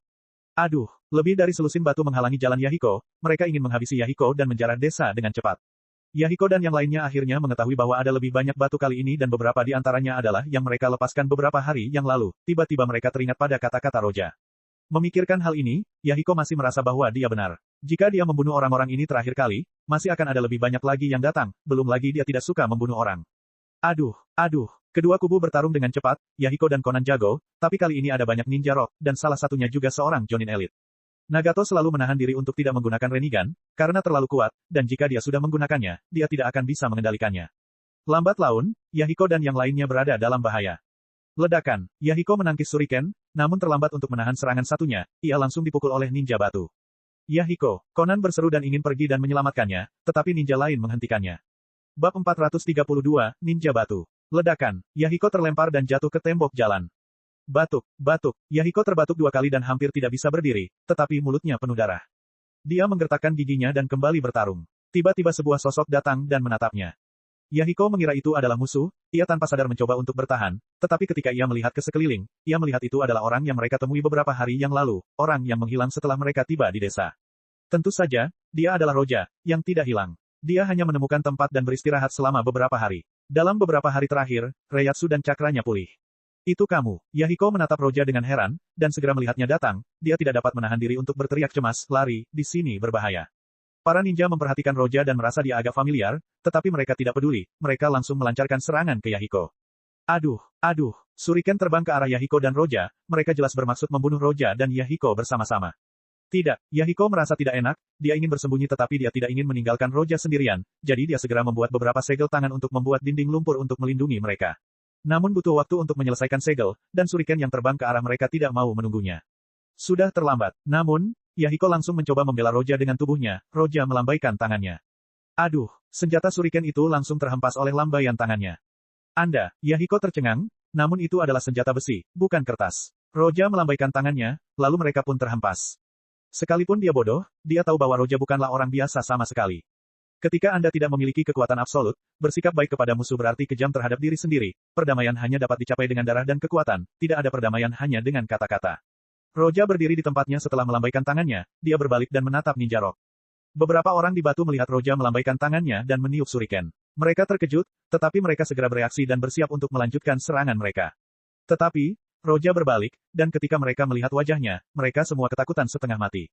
Bagaimana dia bisa ada di sini? Itu dia, itu monster. Di tengah hujan, beberapa ninja batu berhenti. Tidak hanya itu, kaki mereka menjadi lunak dan hampir jatuh ke tanah. Keberadaan Roja merupakan mimpi buruk bagi para ninja batu, mungkin banyak yang tidak mengenal Roja, namun hanya sedikit yang tidak mengenal Roja di desa batu. Apakah kamu bercanda? Dia menghadapi pasukan 10.000 bersama Raikage dan menang, semua orang di Rock bermimpi buruk tentang Roja, tidak ada yang bisa melupakannya. Saat itu, Conan dan Nagato menyadari keanehan batu itu dan menoleh. Hanya tatapan Roja saja sudah cukup untuk membuat mereka melempar senjata mereka. Semua ninja batu ketakutan. Baik Conan maupun Nagato sebelumnya memang pernah menghadapi serangan bertubi-tubi, namun serangan tersebut tiba-tiba berhenti yang membuat keduanya ketakutan dan tidak tahu apa yang terjadi. Yang terdengar hanyalah suara hujan yang jatuh ke tanah, seluruh permukaan batu tampak ketakutan, dan tubuh mereka gemetar. Batu-batu yang paling dekat dengan Roja adalah yang paling ditakuti. Roja melirik batu-batu itu dan menggelengkan kepalanya tanpa minat sambil berkata, "Meninggalkan." Mendengar hal itu semua batu tak berani bicara dan langsung lari tunggang langgang, tak ada seorang pun berani menoleh ke belakang. Sampai mereka semua menghilang, Yahiko dan Conan tidak bisa bereaksi, dan mulut mereka terbuka lebar. Apa ini? Pada saat ini, mereka bertiga akhirnya bereaksi saat mereka melihat Roja. Dia bisa melukai batu-batu itu dan membuat mereka pergi hanya dengan satu perintah. Siapa Roja? Roja menatap mereka bertiga dan mendesah dalam hatinya. Bahkan jika dia tidak datang, Nagato mungkin akan menyelamatkan Yahiko. Jika Nagato tidak ada di sini, Yahiko yang naif ini pasti sudah mati puluhan kali. Roja tidak menyembunyikan identitasnya dari Yahiko ketika dia mengetahui bahwa Roja adalah hantu, yang membuat banyak pria di dunia gemetar, matanya menatap Roja dengan penuh kekaguman dan kekaguman. Meskipun tidak dapat dipercaya, mungkin hanya hantu yang mampu membuat ninja batu begitu takut padanya. Ketika dia ingat bahwa dia pernah berkata ingin melampaui Roja di depan matanya hanya untuk diselamatkan olehnya, dia tidak tahu harus berkata apa sekarang. Akhirnya Roja meninggalkan satu kalimat, dengan kekuatan absolut, kau bisa membawa perdamaian di dunia, selangkah demi selangkah ia menghilang di langit. Akatsuki akan segera terbentuk, dan perang ninja ketiga hampir berakhir, tetapi masih terlalu banyak waktu tersisa sebelum perang ninja keempat. Roja bergumam pada dirinya sendiri saat dia memikirkan rencana Madara. Masih ada waktu sebelum perang, masih ada waktu baginya untuk berkembang lebih jauh lagi. Hutan Shikotsu seharusnya belum pulih, aku harus pergi ke Gunung Myoboku sesuai rencana, baiklah, aku akan menjemput Mei dan Kurenai terlebih dahulu. Roja merasakan koordinat ruang yang dia tinggalkan di tubuh Mei dan Kurenai, setelah beberapa saat dia memobilisasi kekuatan ruang dan saluran ruang terbuka di depannya saat dia melangkah ke dalamnya dan menghilang. Bab 433, kembali. Di dalam negeri api, hutan yang indah tampak membentang tanpa batas, air mengalir di sungai-sungai dengan air yang sangat jernih. Dua gadis cantik berada di dalam air. Kurenai bangkit dari air, tetesan air bagaikan kristal meluncur turun dari rambutnya, bergerak di pinggangnya. Mei duduk malas di atas batu di sampingnya sambil mengenakan sesuatu seperti handuk mandi. Sambil memperhatikan Kurenai, mulutnya tersenyum sambil berkata, beberapa hari tanpa memperhatikan dan kau tampak tumbuh sedikit. Kurenai memerah saat dia menghantam air. Dia sedikit lebih muda, tetapi dia tidak kecil sama sekali. Namun, dibandingkan dengan Mei saat ini, dia memang lebih kecil. Mei berasal dari desa kabut, dia seperti ikan yang kembali ke air, tangannya bergerak lembut menghasilkan gelombang kecil yang menghantam Kurenai. Kurenai terkejut dan langsung terkena gelombang air. Dia sedikit kesal saat memulai serangan balik, keduanya berada di level Jonin Elite, mereka tidak perlu menggunakan ninjutsu apapun saat bermain seperti ini, hanya sedikit cakra untuk menghasilkan gelombang kecil. Tepat saat mereka berdua asyik bermain-main, kekosongan itu seakan bergoyang tiba-tiba, sebuah distorsi muncul disusul oleh sebuah sosok yang muncul entah dari mana. Karena kemunculan sosok tersebut, maka kedua gelombang tersebut menghantam sosok tersebut. Roja melangkah keluar dari terowongan angkasa, dan tiba-tiba dua gelombang air menghantamnya. Ia tiba-tiba mengernyitkan alisnya, tetapi ia tidak merasakan adanya cakra dari gelombang itu, jadi ia hanya melambaikan tangannya. Aduh, kedua gelombang itu bergulung kembali dan kembali ke pembuatnya. Pada saat ini, Roja memperhatikan Mei dan Kurenai dan akhirnya tidak bisa tetap tenang. Aduh, sekilas, keduanya dibandingkan dengan Hancock dalam benaknya, dia segera menggelengkan kepalanya, bagaimana mungkin keduanya ini bisa dibandingkan dengannya. Berpakaianlah dan ikuti aku. Roja bergerak santai sementara dua orang yang masih linglung, dan keluar dari air, hanya punggungnya yang bisa terlihat oleh kedua wanita cantik itu. Keduanya akhirnya bereaksi, pipi mereka memerah sebelum akhirnya kembali normal. Orang itu sebenarnya, dengan karakter Mei, dia tidak bisa menahan amarahnya pada pria yang melihat mereka seperti ini dan bahkan dengan pesonanya, pria itu mengabaikannya. Setelah menghela napas, dia masih kesal saat berkata kepada Kurenai, apakah kamu mengatakan bahwa pria itu adalah pria normal? Kenapa dia tidak bereaksi terhadap kita? Mendengar pertanyaan itu, Kurenai tidak tahu bagaimana harus menjawab, namun dia tidak dapat menahan diri untuk tidak melirik ke arah Roja. Mendengar dialog antara kedua gadis itu, Roja menjadi murung. Dia tidak dapat menahan diri untuk tidak berbalik dan berkata, sepertinya kamu ingin mengalaminya lagi, perlakuan yang aku berikan kepadamu saat pertama kali kita bertemu. Pada saat ini, keceriaan Mei tidak lagi bisa disembunyikan, tetapi dia tetap tidak ingin mengalaminya lagi. Setelah mengobrol sebentar, kedua gadis itu mengenakan pakaian mereka dan bertanya kepada Roja tentang apa yang terjadi beberapa hari yang lalu. Beberapa hari yang lalu, pertempuran tersebut menghancurkan seperlima tanah petir dan juga memengaruhi Gua Ryuchi. Untungnya, pertempuran mereka tidak menyebar secepat itu karena mereka bisa mundur. Saat mereka merasakan kekuatan dalam pertarungan itu, baik Kurenai maupun Mei tahu bahwa situasinya tidak baik, mereka segera bergerak menuju tanah api. Keduanya menduga bahwa perkelahian itu disebabkan oleh Roja. Yang sebenarnya mengejutkan mereka bukanlah kekuatan Roja, melainkan kekuatan lawannya. Siapa yang melawanmu sebelumnya? Kurenai tidak dapat menahan diri untuk bertanya. Roja memandang mereka, saat melihat keingintahuan mereka, dia berkata dengan nada ringan. Orang bijak 6 jalur. Ledakan. Kalimat sederhana itu bagaikan guntur dalam pikiran gadis-gadis itu, keduanya menjerit dan saling menatap untuk melihat keterkejutan di mata mereka. Six Path Sage. Bagaimana mungkin? Bukankah dia adalah sosok legendaris? Mei tampak terkejut, bukankah dia adalah orang yang disebut sebagai dewa semua shinobi dan pencipta ninja? Legenda itu ada. Roja menatap Mei dan berkata, legenda tidak muncul begitu saja, mereka ada karena beberapa detailnya benar. Gadis-gadis itu merasa tidak percaya sekarang, meskipun Roja tidak akan berbohong kepada mereka, orang bijak 6 jalur adalah orang yang menciptakan ninja dari legenda. Mereka masih ada di dunia dan bahkan menghadapi Roja. Ketika semuanya terjadi seperti mimpi. Sang petapa 6 jalan masih ada di dunia ini. Apakah dia benar-benar seorang dewa? Dibandingkan denganmu, dia memang seorang dewa. Roja berkata dalam hati, Sage 6 jalur dan ninja biasa berasal dari dunia yang sama sekali berbeda. Kecuali ada kekuatan 6 jalur, bahkan jika sejuta ninja menyerangnya, mereka akan mudah dihancurkan. Inilah perbedaan di antara keduanya, tidak ada yang di bawah level 6 jalur yang bisa melawan 6 jalur lainnya. Tuhan, Kurenai tak dapat menahan diri untuk menarik nafas dalam-dalam dan bergumam, dia tiba-tiba teringat pada Roja yang bertarung melawan eksistensi seperti itu. Seberapa kuat Roja? Sebelum aku melihatnya, aku belum pernah melihat Roja atau mendengar tentangnya, dia seperti muncul di dunia ini secara tiba-tiba, dan dia bahkan pernah mengatakan padanya bahwa dia bukanlah seorang ninja. Dia tidak dapat menahan diri untuk tidak menatap Roja, matanya berbinar, dan Mei pun memikirkan hal ini dan menatap Roja dengan kaget. Kau benar-benar bertarung melawan petapa 6 jalan, apakah kau juga? Roja tersenyum dan berkata, Dewa. Dia terkekeh dan mendongak sedikit lalu berkata lagi, jika kau mengatakannya dengan standarmu, maka aku mungkin. Seorang Shinigami. Bab 434, Musuh. Gunung Myoboku, sinar matahari kemasan menyinari daun teratai yang besar, daun ini jauh lebih besar dari sebuah rumah karena berdiri tegak sambil bermandikan sinar matahari. Di bawahnya, seekor katak besar sedang beristirahat dengan malas sementara katak-katak yang lain mengipasinya. Katak ini merupakan katak tertua yang menduduki peringkat tinggi di Gunung Myoboku. Pada saat ini, tiba-tiba katak itu menjerit seakan-akan melihat mimpi buruk dan terbangun dengan keringat dingin. Katak di sampingnya pun terkejut dengan kejadian itu dan langsung melompat ke tempat penampungan air. Air dingin disiramkan ke kodok tua itu saat ia akhirnya merasa tenang. Panggil Fukasaku dan Shima. Katak tua itu pun segera memerintahkan katak yang ada di dalam kolam. Dia melihat kodok tua itu menunjukkan ekspresi serius dan setelah keluar dari kolam, dia tidak mengatakan apapun dan langsung pergi melihat kedua kodok tua, Fukasaku dan Shima. Di dalam rumah mereka, dua orang bijak kodok, Fukasaku dan Shima bergerak tergesa-gesa. Jangan cemas, dia meminta kita untuk datang, apakah ada sesuatu? Kata-katak yang datang memanggil mereka, katak tua itu memiliki ekspresi yang sangat serius di wajahnya. Shima melihat ke arah suasana dan berkata, saat dia memanggil kita, aku sedang memasak. Jadi, makan siangnya baru setengah matang. Kalau tidak ada yang perlu dimasak, aku harus segera kembali. Ini serius. Katak itu tidak pernah melihat katak tua itu mempunyai ekspresi seserius itu sebelumnya. Saya agak cemas, dia meminta kita datang, jadi pasti ada sesuatu, mari kita lupakan makan siang sekarang dan pergi. Shima berkata, apa, sulit bagi seorang ibu rumah tangga sepertiku untuk memikirkan apa yang harus dimasak setiap hari, tahu kan, dasar kodok tua. Fukasak sangat marah dan berkata, jangan bicara seperti itu di depan orang bijak. Dalam perjalanan, keduanya masih bertengkar satu sama lain hingga tiba-tiba suasana berubah saat mereka mendengar sebuah suara. Berhenti, Shima, Fukasaku. The Great Thought Sage duduk dengan mata terpejam, sikapnya serius, kedua tetua di depannya agak berisik, jadi dia hanya bisa menghentikan mereka. Ketika mereka mendengar kata-katanya, keduanya berhenti, otoritas The Great Thought Sage tidak perlu diragukan lagi di Gunung Myoboku. Setelah keduanya berhenti, katak tua itu berkata, aku memanggilmu karena aku baru saja bermimpi tentang masa depan, tahukah kamu apa yang terjadi dengan Gua Ryuchi? Begitu mendengar kata Gua Ryuchi, ekspresi mereka berubah. Hanya beberapa bulan yang lalu, katak tua itu melihat masa depan si bijak ular, dan dia sendiri berpikir bahwa ramalannya salah. Dia tidak menyangka bahwa Gua Ryuchi benar-benar akan runtuh. Baik Sage Ular maupun Kodok Tua menyaksikan keberadaan Kaguya dan Sage Enam Jalan. Mereka mengalami masa bersama Indra dan Ashura dan juga masa negara-negara yang berperang dan seterusnya. Selama waktu itu, banyak ninja yang tumbang, dan banyak hal berubah, reinkarnasi Indra dan Ashura terjadi berkali-kali, tetapi para Sage tetap eksis. Namun kini, sang petapa ular telah jatuh ke tangan seorang ninja. Setelah mengetahui berita ini, seluruh Gunung Myoboku terguncang. Apa yang kamu perkirakan? Dia menarik napas dalam-dalam, dan ekspresinya sangat serius saat dia menatap mereka. Menyebutkan bencana Gua Ryuchi, apakah berarti ini adalah krisis hidup dan mati? Manusia yang membunuh Sage Ular, akan segera datang ke Gunung Myoboku.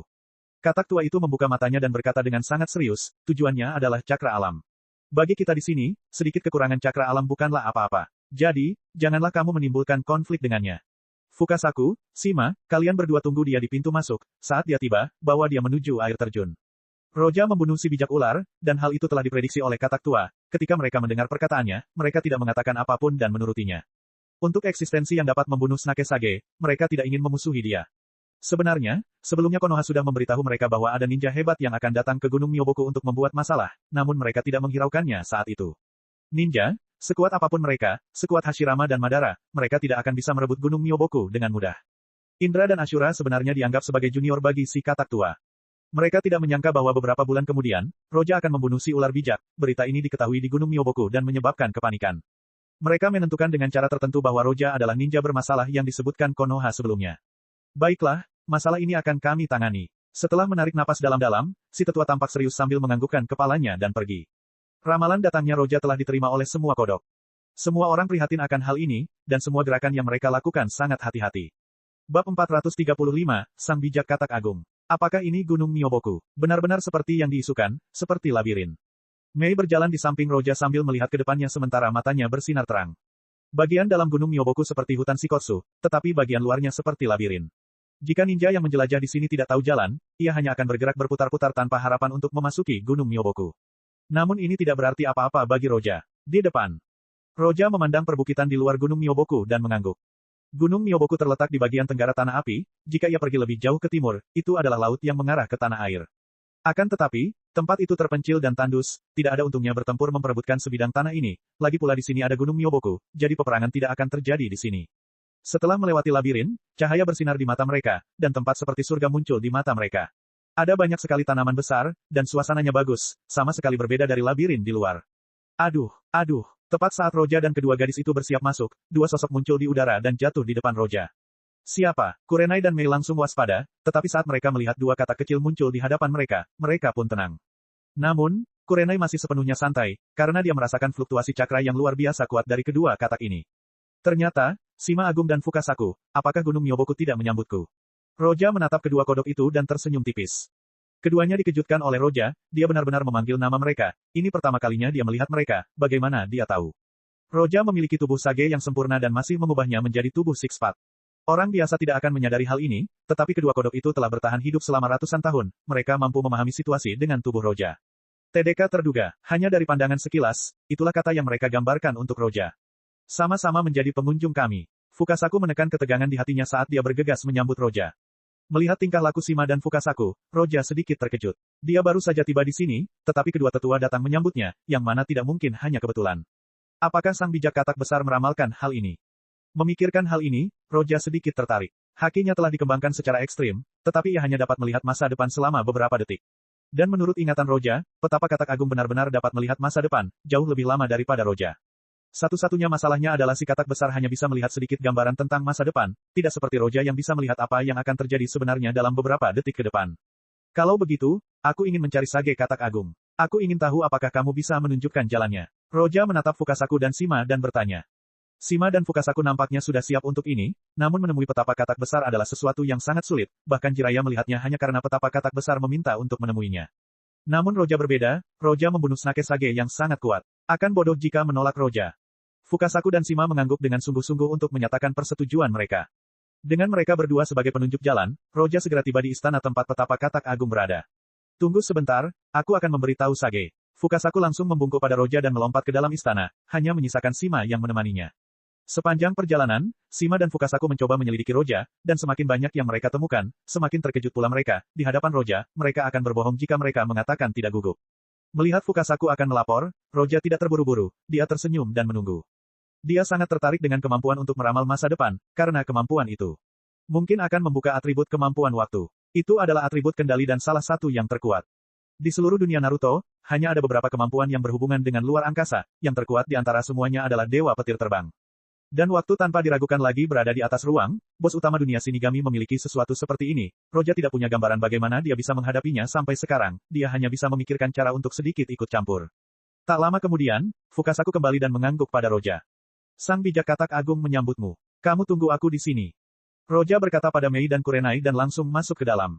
Kurenai dan Mei tidak tertarik pada Great Tot Sage, mereka lebih tertarik pada pemandangan di sini. Di dalam istana, Roja teringat tempat ini saat dia menonton Naruto sebelumnya.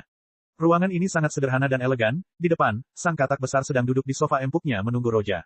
Roja menatapnya dan berkata, sepertinya kamu sudah tahu aku akan datang ke sini. Lingkungan di sini cukup bagus, jauh lebih baik daripada hutan Shikotsu dan Gua Ryuchi. Hehehe, kami selalu tidak bisa akur dengan Gua Ryuchi, dan hubungan kami dengan hutan Shikotsu bersifat netral. Si katak tua membuka matanya dan menatap Roja seolah sedang memeriksanya. Shima dan Fukasaku hanya bisa merasakan cakra alam di dalam tubuh Roja dan tidak ada yang lain. Katak tua dapat melihat hal-hal yang lebih dalam, dia dapat mengatakan bahwa tubuh Roja sebenarnya sedang diubah dari tubuh Sage menjadi tubuh Six Path. Dia bukan lagi manusia biasa, dia memiliki kekuatan Six Path. Ketika si katak tua memeriksa Roja, Roja melakukan hal yang sama. Seperti halnya siput dan si ular Sage, si kodok tua mencapai tubuh Sage yang sempurna, dan dia memiliki cakra yang sangat besar, jauh melampaui level monster berekor. Akan tetapi, meski begitu, kekuatannya tak ada bandingannya dengan kekuatan Six Path. Tidak ada yang mengejutkan tentang ini, satu-satunya hal yang membuat Roja tertarik adalah kemampuan katak itu untuk meramal masa depan.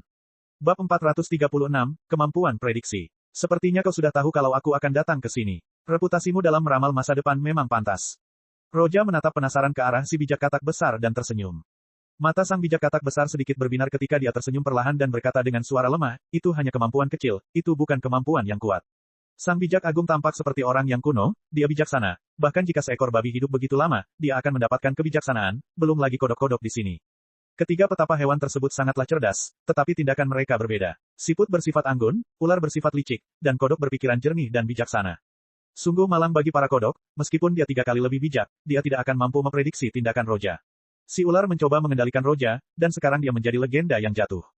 Ketika Roja melihat Sage tersenyum, dia langsung berkata, saya sangat tertarik dengan kemampuan untuk memprediksi masa depan ini. Dia terlalu malas untuk bertele-tele, dia selalu langsung bicara. Setelah mengatakan tujuannya, Roja berhenti sejenak. Ketika Tot Sage hendak berbicara, Roja tiba-tiba berkata lebih cepat, kau akan berkata, aku tidak memiliki kemampuan untuk meramal masa depan, aku hanya bisa melihat 1 atau 2 gambar dalam tidurku. Saat dia mengatakan hal ini, sang bijak katak sangat terkejut karena Roja mengatakan apa yang hendak dia katakan. Suatu ide tiba-tiba terlintas di benak si katak. Tepat saat dia hendak bertanya, Roja langsung berkata, tidak perlu bertanya, itu seperti yang kamu pikirkan. Keheningan pun terjadi. Setelah beberapa saat, sang bijak melepas topinya dan berkata kepada Roja, ini benar-benar di luar dugaanku, aku tidak menyangka kau akan memiliki kemampuan yang sama. Sang bijak tidak lagi menyembunyikan apapun. Mengatakan bahwa ia hanya dapat melihat beberapa gambar dalam tidurnya, sebenarnya hanya kedok, ia dapat meramal masa depan kapanpun ia mau. Kemampuan ini miliknya, namun tidak seperti Roja, dia tidak dapat melihat masa depan secara pasti, gambar-gambarnya acak. Kadang-kadang dia akan mengatakan hal-hal yang remeh, tetapi kadang-kadang dia akan melihat kejadian-kejadian masa depan yang paling penting. Seperti putra sang nubuat. Baik Roja maupun Sage tertarik pada kemampuan masing-masing untuk meramal masa depan. Bagi Roja, kemampuan menggunakan Kenbunsoku Haki untuk meramal masa depan bukanlah rahasia, jadi ia langsung memberitahu Sage tentang hal itu. Dan si kodok pun langsung menceritakan kemampuannya itu kepada Roja. Roja terkejut, kemampuan ini ada hubungannya dengan cakra alam. Walaupun sang resi kodok tidak dapat melangkah ke alam 6 jalan, tubuhnya mengandung begitu banyak cakra alam sehingga bahkan Roja yang tubuhnya mulai berubah menjadi 6 jalan tidak dapat menandinginya. Dalam kasusnya, ia dapat memasuki kondisi spiritual saat tidur dan menyatukan cakra alam dengan seluruh dunia, yang menunjukkan kepadanya beberapa gambar dari masa depan. Keadaan ini dekat dengan kekuatan Haoshoku Haki. Masalahnya adalah ini adalah hal yang pasif, dia tidak dapat memulainya sesuka hatinya. Dengan kata lain, dia tidak akan dapat melihat apa yang dia inginkan. Ini adalah jalan yang sangat berbeda dari apa yang ingin ditempuh Roja. Ini agak menarik, layak dipelajari. Mata Roja berbinar karena tertarik karena petapa katak bisa melakukannya, dia juga pasti bisa melakukannya. Tubuhnya berubah menjadi tubuh 6 jalan, tubuhnya mengandung sejumlah besar cakra. Setelah mengetahui apa yang diinginkannya, Roja merasa puas. Ia langsung bertanya apakah ia dapat meminjam cakra alam di Gunung Myoboku, dan sang resi kodok tidak menolaknya. Pada akhirnya, si bijak katak lebih bijak dari si bijak ular. Tentu saja, karena dia punya kemampuan membunuh segalanya, siapa yang lebih kuat dialah yang berhak memutuskan. Setelah keluar dari istana, Roja dituntun menuju air terjun di Gunung Myoboku. Ini adalah tempat dengan cakra alam terbanyak di tempat ini. Roja sangat puas dengan ini, konsentrasi cakra alam di sini bahkan lebih padat daripada hutan Shikotsu dan Gua Ryuchi. Di sini kepadatannya paling tidak 2 kali lipat, Gunung Myoboku bagus, sangat bagus. Senyum muncul di wajah Roja. Ia duduk dan langsung memanggil Sen Mabroshi untuk menyerap cakra alam. Saat Roja tiba di sini, dia sengaja tidak menyerap cakra, jadi tidak ada yang merasakan apapun, tetapi saat dia mulai, seluruh tempat bergetar. Pergerakannya sungguh terlalu besar. Mei dan Kurenai tidak merasakan cakra alam secara normal, tetapi sekarang, mereka bisa merasakannya. Dalam persepsi mereka, cakra alam di tempat ini damai, tetapi begitu Roja mulai, ketika pusaran terbentuk, cakra alam di seluruh gunung mengarah ke arahnya. Bahkan para tetua dan sage terkejut, dan dagu mereka hampir menyentuh tanah. Bahkan jantung mereka hampir berhenti berdetak. Sang bijak katak tersenyum pahit di wajahnya. Dia tahu kalau sebelumnya Roja menyerap 1/10 dan pedangnya menyerap sisanya, tapi sekarang menjadi 3/7. Alasannya adalah karena Roja memasuki alam 6 jalur, dagingnya juga berubah menjadi alam 6 jalur, sehingga ia mampu menahan banyaknya cakra alam yang mengalir masuk pada saat yang bersamaan. Cakra yang diserapnya juga terbagi menjadi 2 bagian, satu bagian diintegrasikan dengan dagingnya, dan bagian lainnya diubah menjadi kekuatan Six Path. Bab 437, Krisis Mei. Karena Roja hanya memiliki kekuatan 6 jalur tanpa bantuan binatang berekor, saat ini dia hanya bisa memadatkan 2 bola pencari kebenaran. Dibandingkan dengan sage dari Six Path, yang memiliki 9 bola pencarian kebenaran, kesenjangannya tampak jelas. Jika Roja bisa memiliki tubuh Six Path yang sempurna, dia akan memiliki kekuatan yang setara dengan Hagoromo, dia bahkan bisa melawan Kaguya. Namun saat ini, tujuan Roja bukan lagi mengalahkan Kaguya. 1 hari, 2 hari, 10 hari, dampak Roja terhadap Gunung Myoboku bahkan lebih besar dari yang diperkirakan Fukasaku dan Shima. Ia bahkan memengaruhi tidur para kodok, yang dapat dilihat oleh para kodok yang menguap sepanjang hari. Tentu saja Roja tidak memperdulikan hal ini, toh tidak ada seorang pun yang berani menyalahkannya. Transformasi tubuh Roja lebih lambat dari yang diharapkan Roja. 10 hari, tubuh Roja berubah sekitar 1/10. Hal ini membuat Roja kagum dengan kekuatan ekor 10, bahkan setelah 10 hari, dia tidak mendapatkan apa yang diberikan Jinsuriki ekor 10. Namun, setelah dipikir-pikir, Roja merasa lega, lagi pula, ekor 10 diciptakan oleh pohon cakra. Bahkan jika saat ini ia hanya mendapat yang ke-10, ia akan menakuti Hagoromo jika ia mendengar hal ini. Tentu saja, Hagoromo tidak lagi memata-matainya, pertama karena Roja sekarang jauh lebih kuat dan dia dapat mendeteksinya dengan mudah, dan kedua karena mereka memiliki perjanjian itu. Roja tidak suka Hagoromo menatapnya sepanjang hari, bahkan untuk melakukan sesuatu ia harus memanfaatkan ruang Sen Maboroshi agar bisa melakukannya tanpa dilihat olehnya. Selain tubuhnya, Roja juga memperoleh lebih banyak kekuatan. Sebelumnya dia hanya bisa membuat 2 bola pencarian kebenaran, sekarang dia bisa membuat 3. Roja memperkirakan bahwa dengan mengonsumsi semua cakra alam di sini, dia akan mampu membuat 4 bola pencari kebenaran. Dengan kekuatannya yang meningkat, suasana hati Roja menjadi sangat baik. Setelah sedikit penyesuaian, ia kembali berlatih lagi. Roja tidak makan apapun selama ini, dia masih bisa bertahan lama seperti ini, tapi Mi dan Kurenai tidak, tapi untungnya, mereka adalah ninja, jadi mereka bisa keluar dan berburu. Konsentrasi cakra alam di Gunung Myoboku membuat Roja terkejut. Ia menyerapnya selama sekitar 1 bulan, dan belum juga kosong. Tempat ini jelas jauh lebih baik daripada 2 tempat lainnya. Sementara itu, tubuh Six Path milik Roja telah disempurnakan 2/10, dan dia sudah dapat menciptakan bola pencari kebenaran yang suram. Selain itu, Sen Maboroshi diperkuat dan hampir mencapai tahap ke-8 sementara ruangnya meluas pesat. Meskipun tidak ada lompatan kualitatif dalam kemampuan, namun peningkatannya perlahan-lahan. Ketika cakra alam mulai menipis, Roja berhenti menyerap, dan seluruh penghuni Gunung Myoboku memandang air terjun dan bernapas lega. Akhirnya berakhir, aku bisa tidur sekarang. Sekelompok kodok dengan lingkaran hitam di bawah mata mereka merasa lega. Di bawah air terjun, Roja berdiri dan meregangkan tubuhnya serta menyentuh dagunya sambil berpikir, hutan Shikotsu seharusnya sudah pulih sekarang. Sekarang, jika Roja ingin pergi ke hutan Shikotsu atau Gua Ryuchi, itu tidak merepotkan lagi. Dia sudah meninggalkan tanda ruang di sana, dan dia bisa langsung menuju ke tempat itu. Roja bersiap mencari Mei dan Kurenai, tetapi dia tidak menemukan mereka dan memperkirakan mereka pergi keluar. Tepat saat dia menggelengkan kepalanya dan bersiap pergi, wajahnya berubah, dan matanya memancarkan kemarahan, dan momentum yang mengerikan muncul. Kurenai dan Mei adalah pembantunya. Roja tidak hanya meninggalkan jejak spasial tetapi juga jejak persepsi khusus, yang dapat memahami situasi yang mereka hadapi. Baru saja Roja menyadari vitalitas Mei menurun dengan cepat. Tidak diragukan lagi, mereka menghadapi bahaya hidup dan mati, dan Mi terluka parah. Tepat saat dia marah, Kurenai pun ikut terluka, bahkan lebih parah dari Mi. Ledakan. Kemarahan Roja memuncak. Kekuatan mereka berdua setara dengan Jonin Elite, saat mereka bertarung bersama, bahkan 5 Jonin Elite pun tidak dapat mengimbangi mereka. Dan kekuatan memobilisasi 5 Jonin Elite bukanlah sesuatu yang bisa dilakukan oleh desa kecil, hanya 5 besar yang mempunyai kekuatan semacam itu. Sekarang dia sudah terkenal di dunia, dan Mi serta Kurenai harus diakui oleh kelima desa bahwa mereka berada di bawah kendalinya. Dalam kasus ini, siapa yang berani menyerang Mei dan Kurenai? Bagus, aku harus melihat siapa yang berani. Roja benar-benar marah, dia membakar dan menciptakan lorong ruang dan langsung melangkah ke arah mereka. Kurenai dan Mei berlumuran darah, mereka compang camping. Kurenai tidak bisa berjalan sendiri, dia hanya bisa bergantung pada Mei yang hampir tidak bisa berdiri. Tunggu, Kurenai menggigit giginya sambil memegang Mi. Di depan mereka, 7 sosok tua dan muda tengah menatap mereka. Mereka tidak tertarik dengan Gunung Myoboku, mereka datang ke sini hanya untuk mencari makanan, dan mereka tidak bertemu siapapun selama beberapa hari terakhir, mereka tidak menyangka akan menghadapi krisis seperti ini. Dengan usaha bersama, mereka dapat melawan 5 Jonin Elite, tetapi ketujuh orang ini terlalu kuat.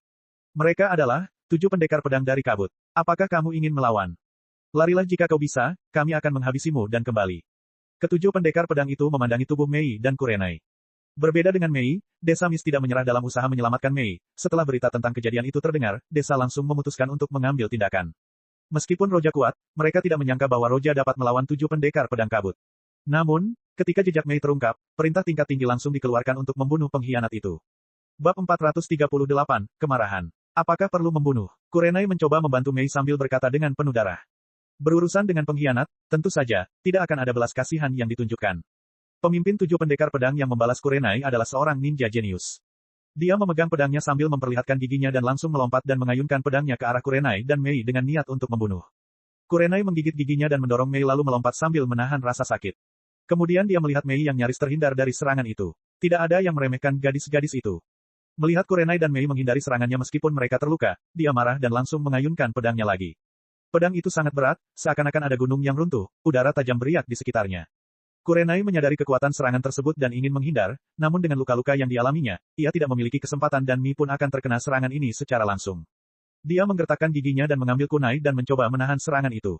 Aduh, kunai itu beradu dengan pedang dan percikan api pun beterbangan, meskipun dia berada dalam kekuatan penuhnya, dia tidak akan mampu menahan serangan ini secara langsung, apalagi mencobanya dengan satu tangan saja sementara dia terluka.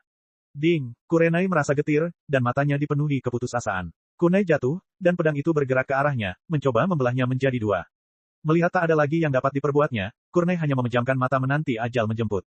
Tetapi, sedetik berlalu, 2 detik berlalu dan rasa sakit yang dibayangkannya tak kunjung datang. Kurenai membuka matanya tanpa sadar dan melihat sebuah tangan terulur dari kehampaan dan langsung meraih pedang itu. Hati sang pemimpin membeku. Serangan berkekuatan penuhnya diblokir dengan satu tangan, dan tangan ini datang dari kekosongan. Ninjutsu ruang dan waktu. 6 orang lainnya tampak berubah. Mereka menerima perintah untuk membunuh pengkhianat itu. Mereka tidak menyangka Mei akan begitu kuat, jadi mereka langsung bergabung dan menekannya dan rekannya.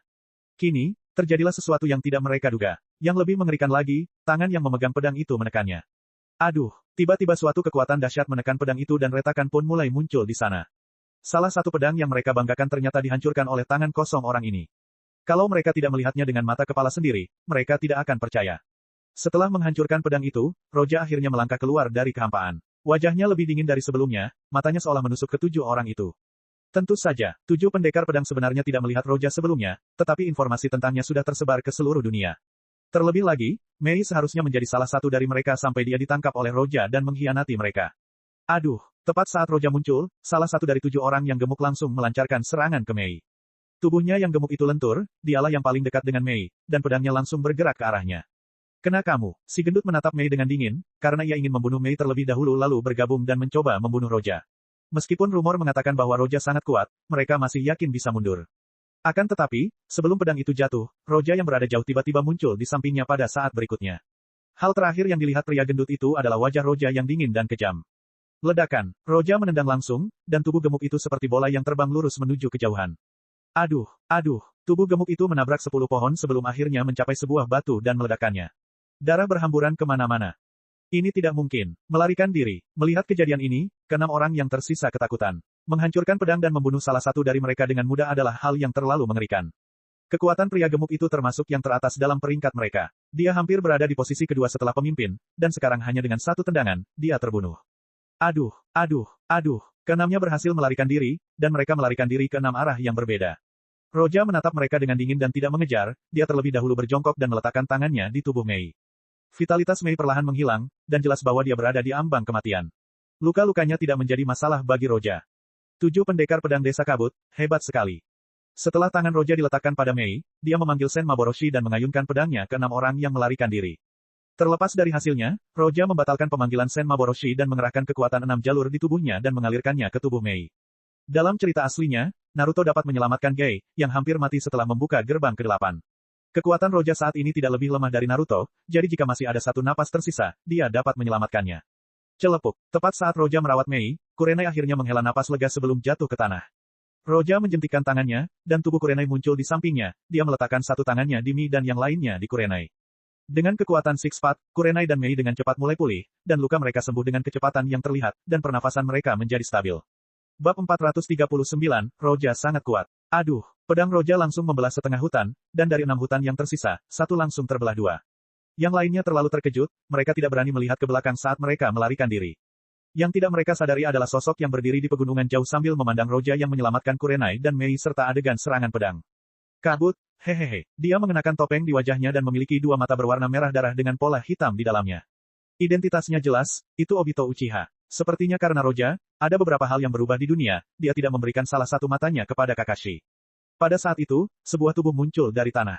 Ayo pergi, hati-hati, dia mungkin menemukan kita. Oke, setelah melihat Roja dari jauh, Obito mengangguk dan menggunakan Mangekyo saringan untuk berteleportasi menjauh dari tempatnya. Yang tidak dipikirkan Obito dan Zetsu adalah bahwa Roja, sebelum mereka pergi, melirik mereka. Zetsu dan Uchiha Obito, sepertinya serangan ini tidak sesederhana itu. Mata Roja berbinar, Obito tampaknya sudah bergabung dengan rencana mereka. Itu berarti Obito mungkin sudah mengendalikan mist. Tapi apapun yang terjadi, Kabut tidak bisa berbuat apa-apa, ketujuh pendekar pedang itu pun tidak bisa berbuat apa-apa. Roja selalu melindungi barang-barangnya, dan sepertinya kali ini, mist telah membangunkan seekor naga dari tidurnya dengan memprovokasinya. Mereka baru saja menyerang orang-orangnya. Setelah beberapa saat, Kurenai dan Mei mulai stabil, tetapi mereka kelelahan secara mental dan tidak kunjung bangun. Dengan sebuah pikiran, Roja menyuntikkan sebagian Reiatsu-nya ke dalam tubuh mereka. Kelopak mata Kurenai dan Mei bergetar sedikit sebelum mereka terbangun. Tuan Roja, Kurenai terbangun dan mendapati dirinya tidak terluka sedikit pun. Ia tahu bahwa dirinya diselamatkan oleh Roja saat ia menatap Roja dengan rasa terima kasih. Mei tampak agak bingung, butuh beberapa waktu baginya untuk memahami apa yang terjadi. Dia menggigit bibirnya dan menatap Roja dengan emosi yang kompleks. Roja berdiri dan berkata dengan tenang, apa yang terjadi? Katakan padaku. Ya, Kurenai berdiri dan membisikkan sesuatu ke telinga Roja. Ketika dia mendengar bahwa ada pemberontakan di Mist dan ada instruksi untuk membunuh Mei karena mereka menganggapnya sebagai pengkhianat, Roja tersenyum. Baiklah, bagus sekali. Sepertinya aku harus ke sana dan memberi mereka sesuatu yang tidak akan mereka lupakan. Terlepas dari apakah ini direncanakan oleh Obito dan Zetsu atau tidak, Mist lah yang menyerang. Mendengar perkataan Roja, kedua wanita cantik itu terkejut dan menatap Roja dengan gugup. Roja sama, Anda tidak ingin. Kita akan pergi ke desa kabut. Roja berkata dengan tenang sambil menatap Mei dan berkata, karena mereka menganggapmu pengkhianat, maka aku akan mengangkatmu menjadi Mizukage. Tanpa Roja, setelah Mizukage keempat meninggal, Mei akan menjadi yang kelima, tetapi sekarang karena dia diperlakukan sebagai pengkhianat. Di satu sisi, ceritanya berubah terlalu banyak, di sisi lain, Roja benar-benar marah kali ini. Mendengar kata-kata Roja, Mei dan Kurenai saling berpandangan dan melihat keterkejutan di mata mereka. Menjadikannya Mizukage, menjadikan pengkhianat tersebut menjadi Mizukage. Ini berarti Roja ingin menghancurkan desa Mist sepenuhnya. Ini pertama kalinya mereka melihat Roja begitu marah. Keduanya tidak meragukan kemampuan Roja untuk menghancurkan Mist. Apakah ini lelucon? Roja bisa melawan sosok legendaris seperti Sage dari Six Path. Tidak ada manusia normal yang bisa berdiri di depannya. Kenapa Roja begitu marah? Apakah karena dia hampir mati? Dia menatap Roja dengan emosi yang rumit, dan tidak ada yang tahu apa yang sedang dipikirkannya. 7 pendekar pedang itu adalah kartu Truth Mist. Kehilangan 2 anggota setelah perjalanan membuat banyak orang terkejut. Para petinggi Mist segera memindahkan 2 elit untuk bergabung dengan 5 orang yang tersisa, sekali lagi menjadikan 7 pendekar pedang, tetapi pedang yang patah tidak dapat diambil kembali.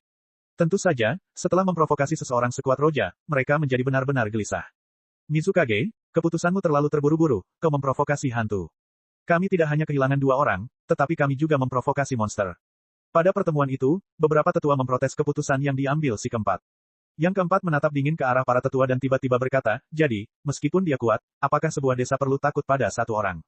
Dia kuat, tetapi dia tidak akan mampu melawan kita jika dia datang ke desa kita. Dan jika kita memanggil kembali pasukan kita dari garis depan, Konoha akan mengambil keuntungan. Perkataannya langsung membuat para tetua terdiam karena mereka terlalu gugup untuk menjawab. Meskipun Roja tampak telah bertempur di medan perang, dia tidak menyerang desa manapun sebelumnya. Roja tentu saja kuat, tetapi sebagai salah satu dari 5 desa besar, Mist tidak takut padanya.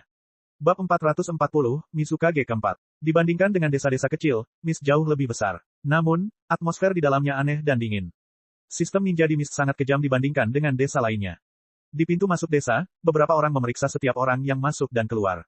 Masuk. Ketika penjaga itu memastikan bahwa tidak ada yang salah dengan orang-orang itu, ia pun mengizinkan mereka masuk. Setelah beberapa saat, 3 sosok muncul di kejauhan, bergerak menuju desa. Ini, penjaga itu melirik lelaki itu mula-mula dan mendapati dia agak familiar, tetapi dia tidak punya kesan apapun tentangnya dan gagal mengenalinya. Lalu dia menatap kedua gadis di sampingnya, yang pertama tidak dia kenal, sedangkan yang satu lagi membuatnya tertegun. Itu dia, penjahat kelas S Miss. Status Mei di desa sebelumnya cukup tinggi, dan setelah disebut sebagai penjahat kelas S, lebih banyak orang di desa yang mengenalnya. Kita punya masalah. Setelah mengenalinya, hati penjaga itu bergetar saat dia langsung berteriak tanpa ragu. Dia memasukkan tangannya ke dalam saku dan menatap ketiganya dengan waspada. Roja dan yang lainnya masih cukup jauh dari desa, tetapi desa sudah kacau balau. Seluruh desa sedang bergerak. Berhenti. Beberapa ninja sudah mengenali Roja. Awalnya mereka merasa tegang, tetapi kemudian mereka ingat bahwa mereka berada di desa mereka. Mereka mendapatkan kembali kepercayaan diri mereka sebelum salah satu dari mereka berteriak pada Roja. Pria itu bergerak maju secara langsung dan menatap dingin ke arah Roja sebelum berteriak. Kamu seharusnya menjadi Roja, sang hantu, mengapa kamu datang ke desa kabut?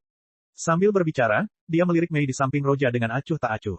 Dia memang mengenali Mei, tetapi dia tidak mengatakan apapun, lagi pula, dia tidak tahu apa yang ingin dilakukan para petinggi terhadapnya. Tentu saja, karena Roja berani membawa Mei yang merupakan penjahat kelas S ke sini, mereka tidak akan membiarkannya pergi begitu saja. Bahkan jika Roja datang untuk menyerahkan Mei, kemungkinan besar, dia tidak akan bisa pergi. Kau dari Miss, siapa pemimpinmu? Roja menatap ninja itu dan berkata. Para ninja sedikit mengernyit dan segera menjawab dengan dingin, tentu saja, Mizukage sama keempat. Roja menggerakkan kedua tangannya dan berkata pelan, benarkah? Mulai hari ini, dia bukan lagi Mizukage. Setelah mengatakan ini, Roja mengabaikan para ninja dan langsung berjalan menuju desa. 1 detik, 2 detik. Tak seorang pun bicara, mereka berdiri di sana dengan linglung, mereka tidak mempercayai apa yang mereka dengar. Apa yang dia katakan? Lancang, berani sekali kau mengatakan itu. Akhirnya semuanya bereaksi, mereka marah dan sorot mata mereka memancarkan niat membunuh. Beberapa di antara mereka tidak dapat menahan diri untuk tidak menyerang secara langsung. Menghadapi mereka, Roja bahkan tidak menoleh, dia hanya menggerakkan tangannya, menciptakan hembusan angin yang menyapu mereka. Tidak seorang pun dari mereka yang bisa menolak. Aduh. Pada saat ini, banyak sekali sosok muncul dan mengelilingi Roja. Momentum mereka sangat kuat. Jumlah mereka sedikitnya ratusan, kekuatan mereka sebagai salah satu dari 5 desa besar langsung terekspos. Kelima orang yang tersisa dari 7 pendekar pedang yang melarikan diri sebelumnya ada di antara mereka. Mereka menatap Roja dengan mata tenang dan acuh tak acuh. Pada saat ini, seseorang berjalan perlahan dari kejauhan, dia relatif pendek, tetapi ketika para ninja melihatnya, mereka hormat, karena dia adalah pemimpin desa, Mizukage keempat. Aku adalah pemimpin desa Miss, diakui oleh semua orang di sini, apakah kau pikir kau dapat mencabut gelarku hanya dengan 1 kalimat darimu?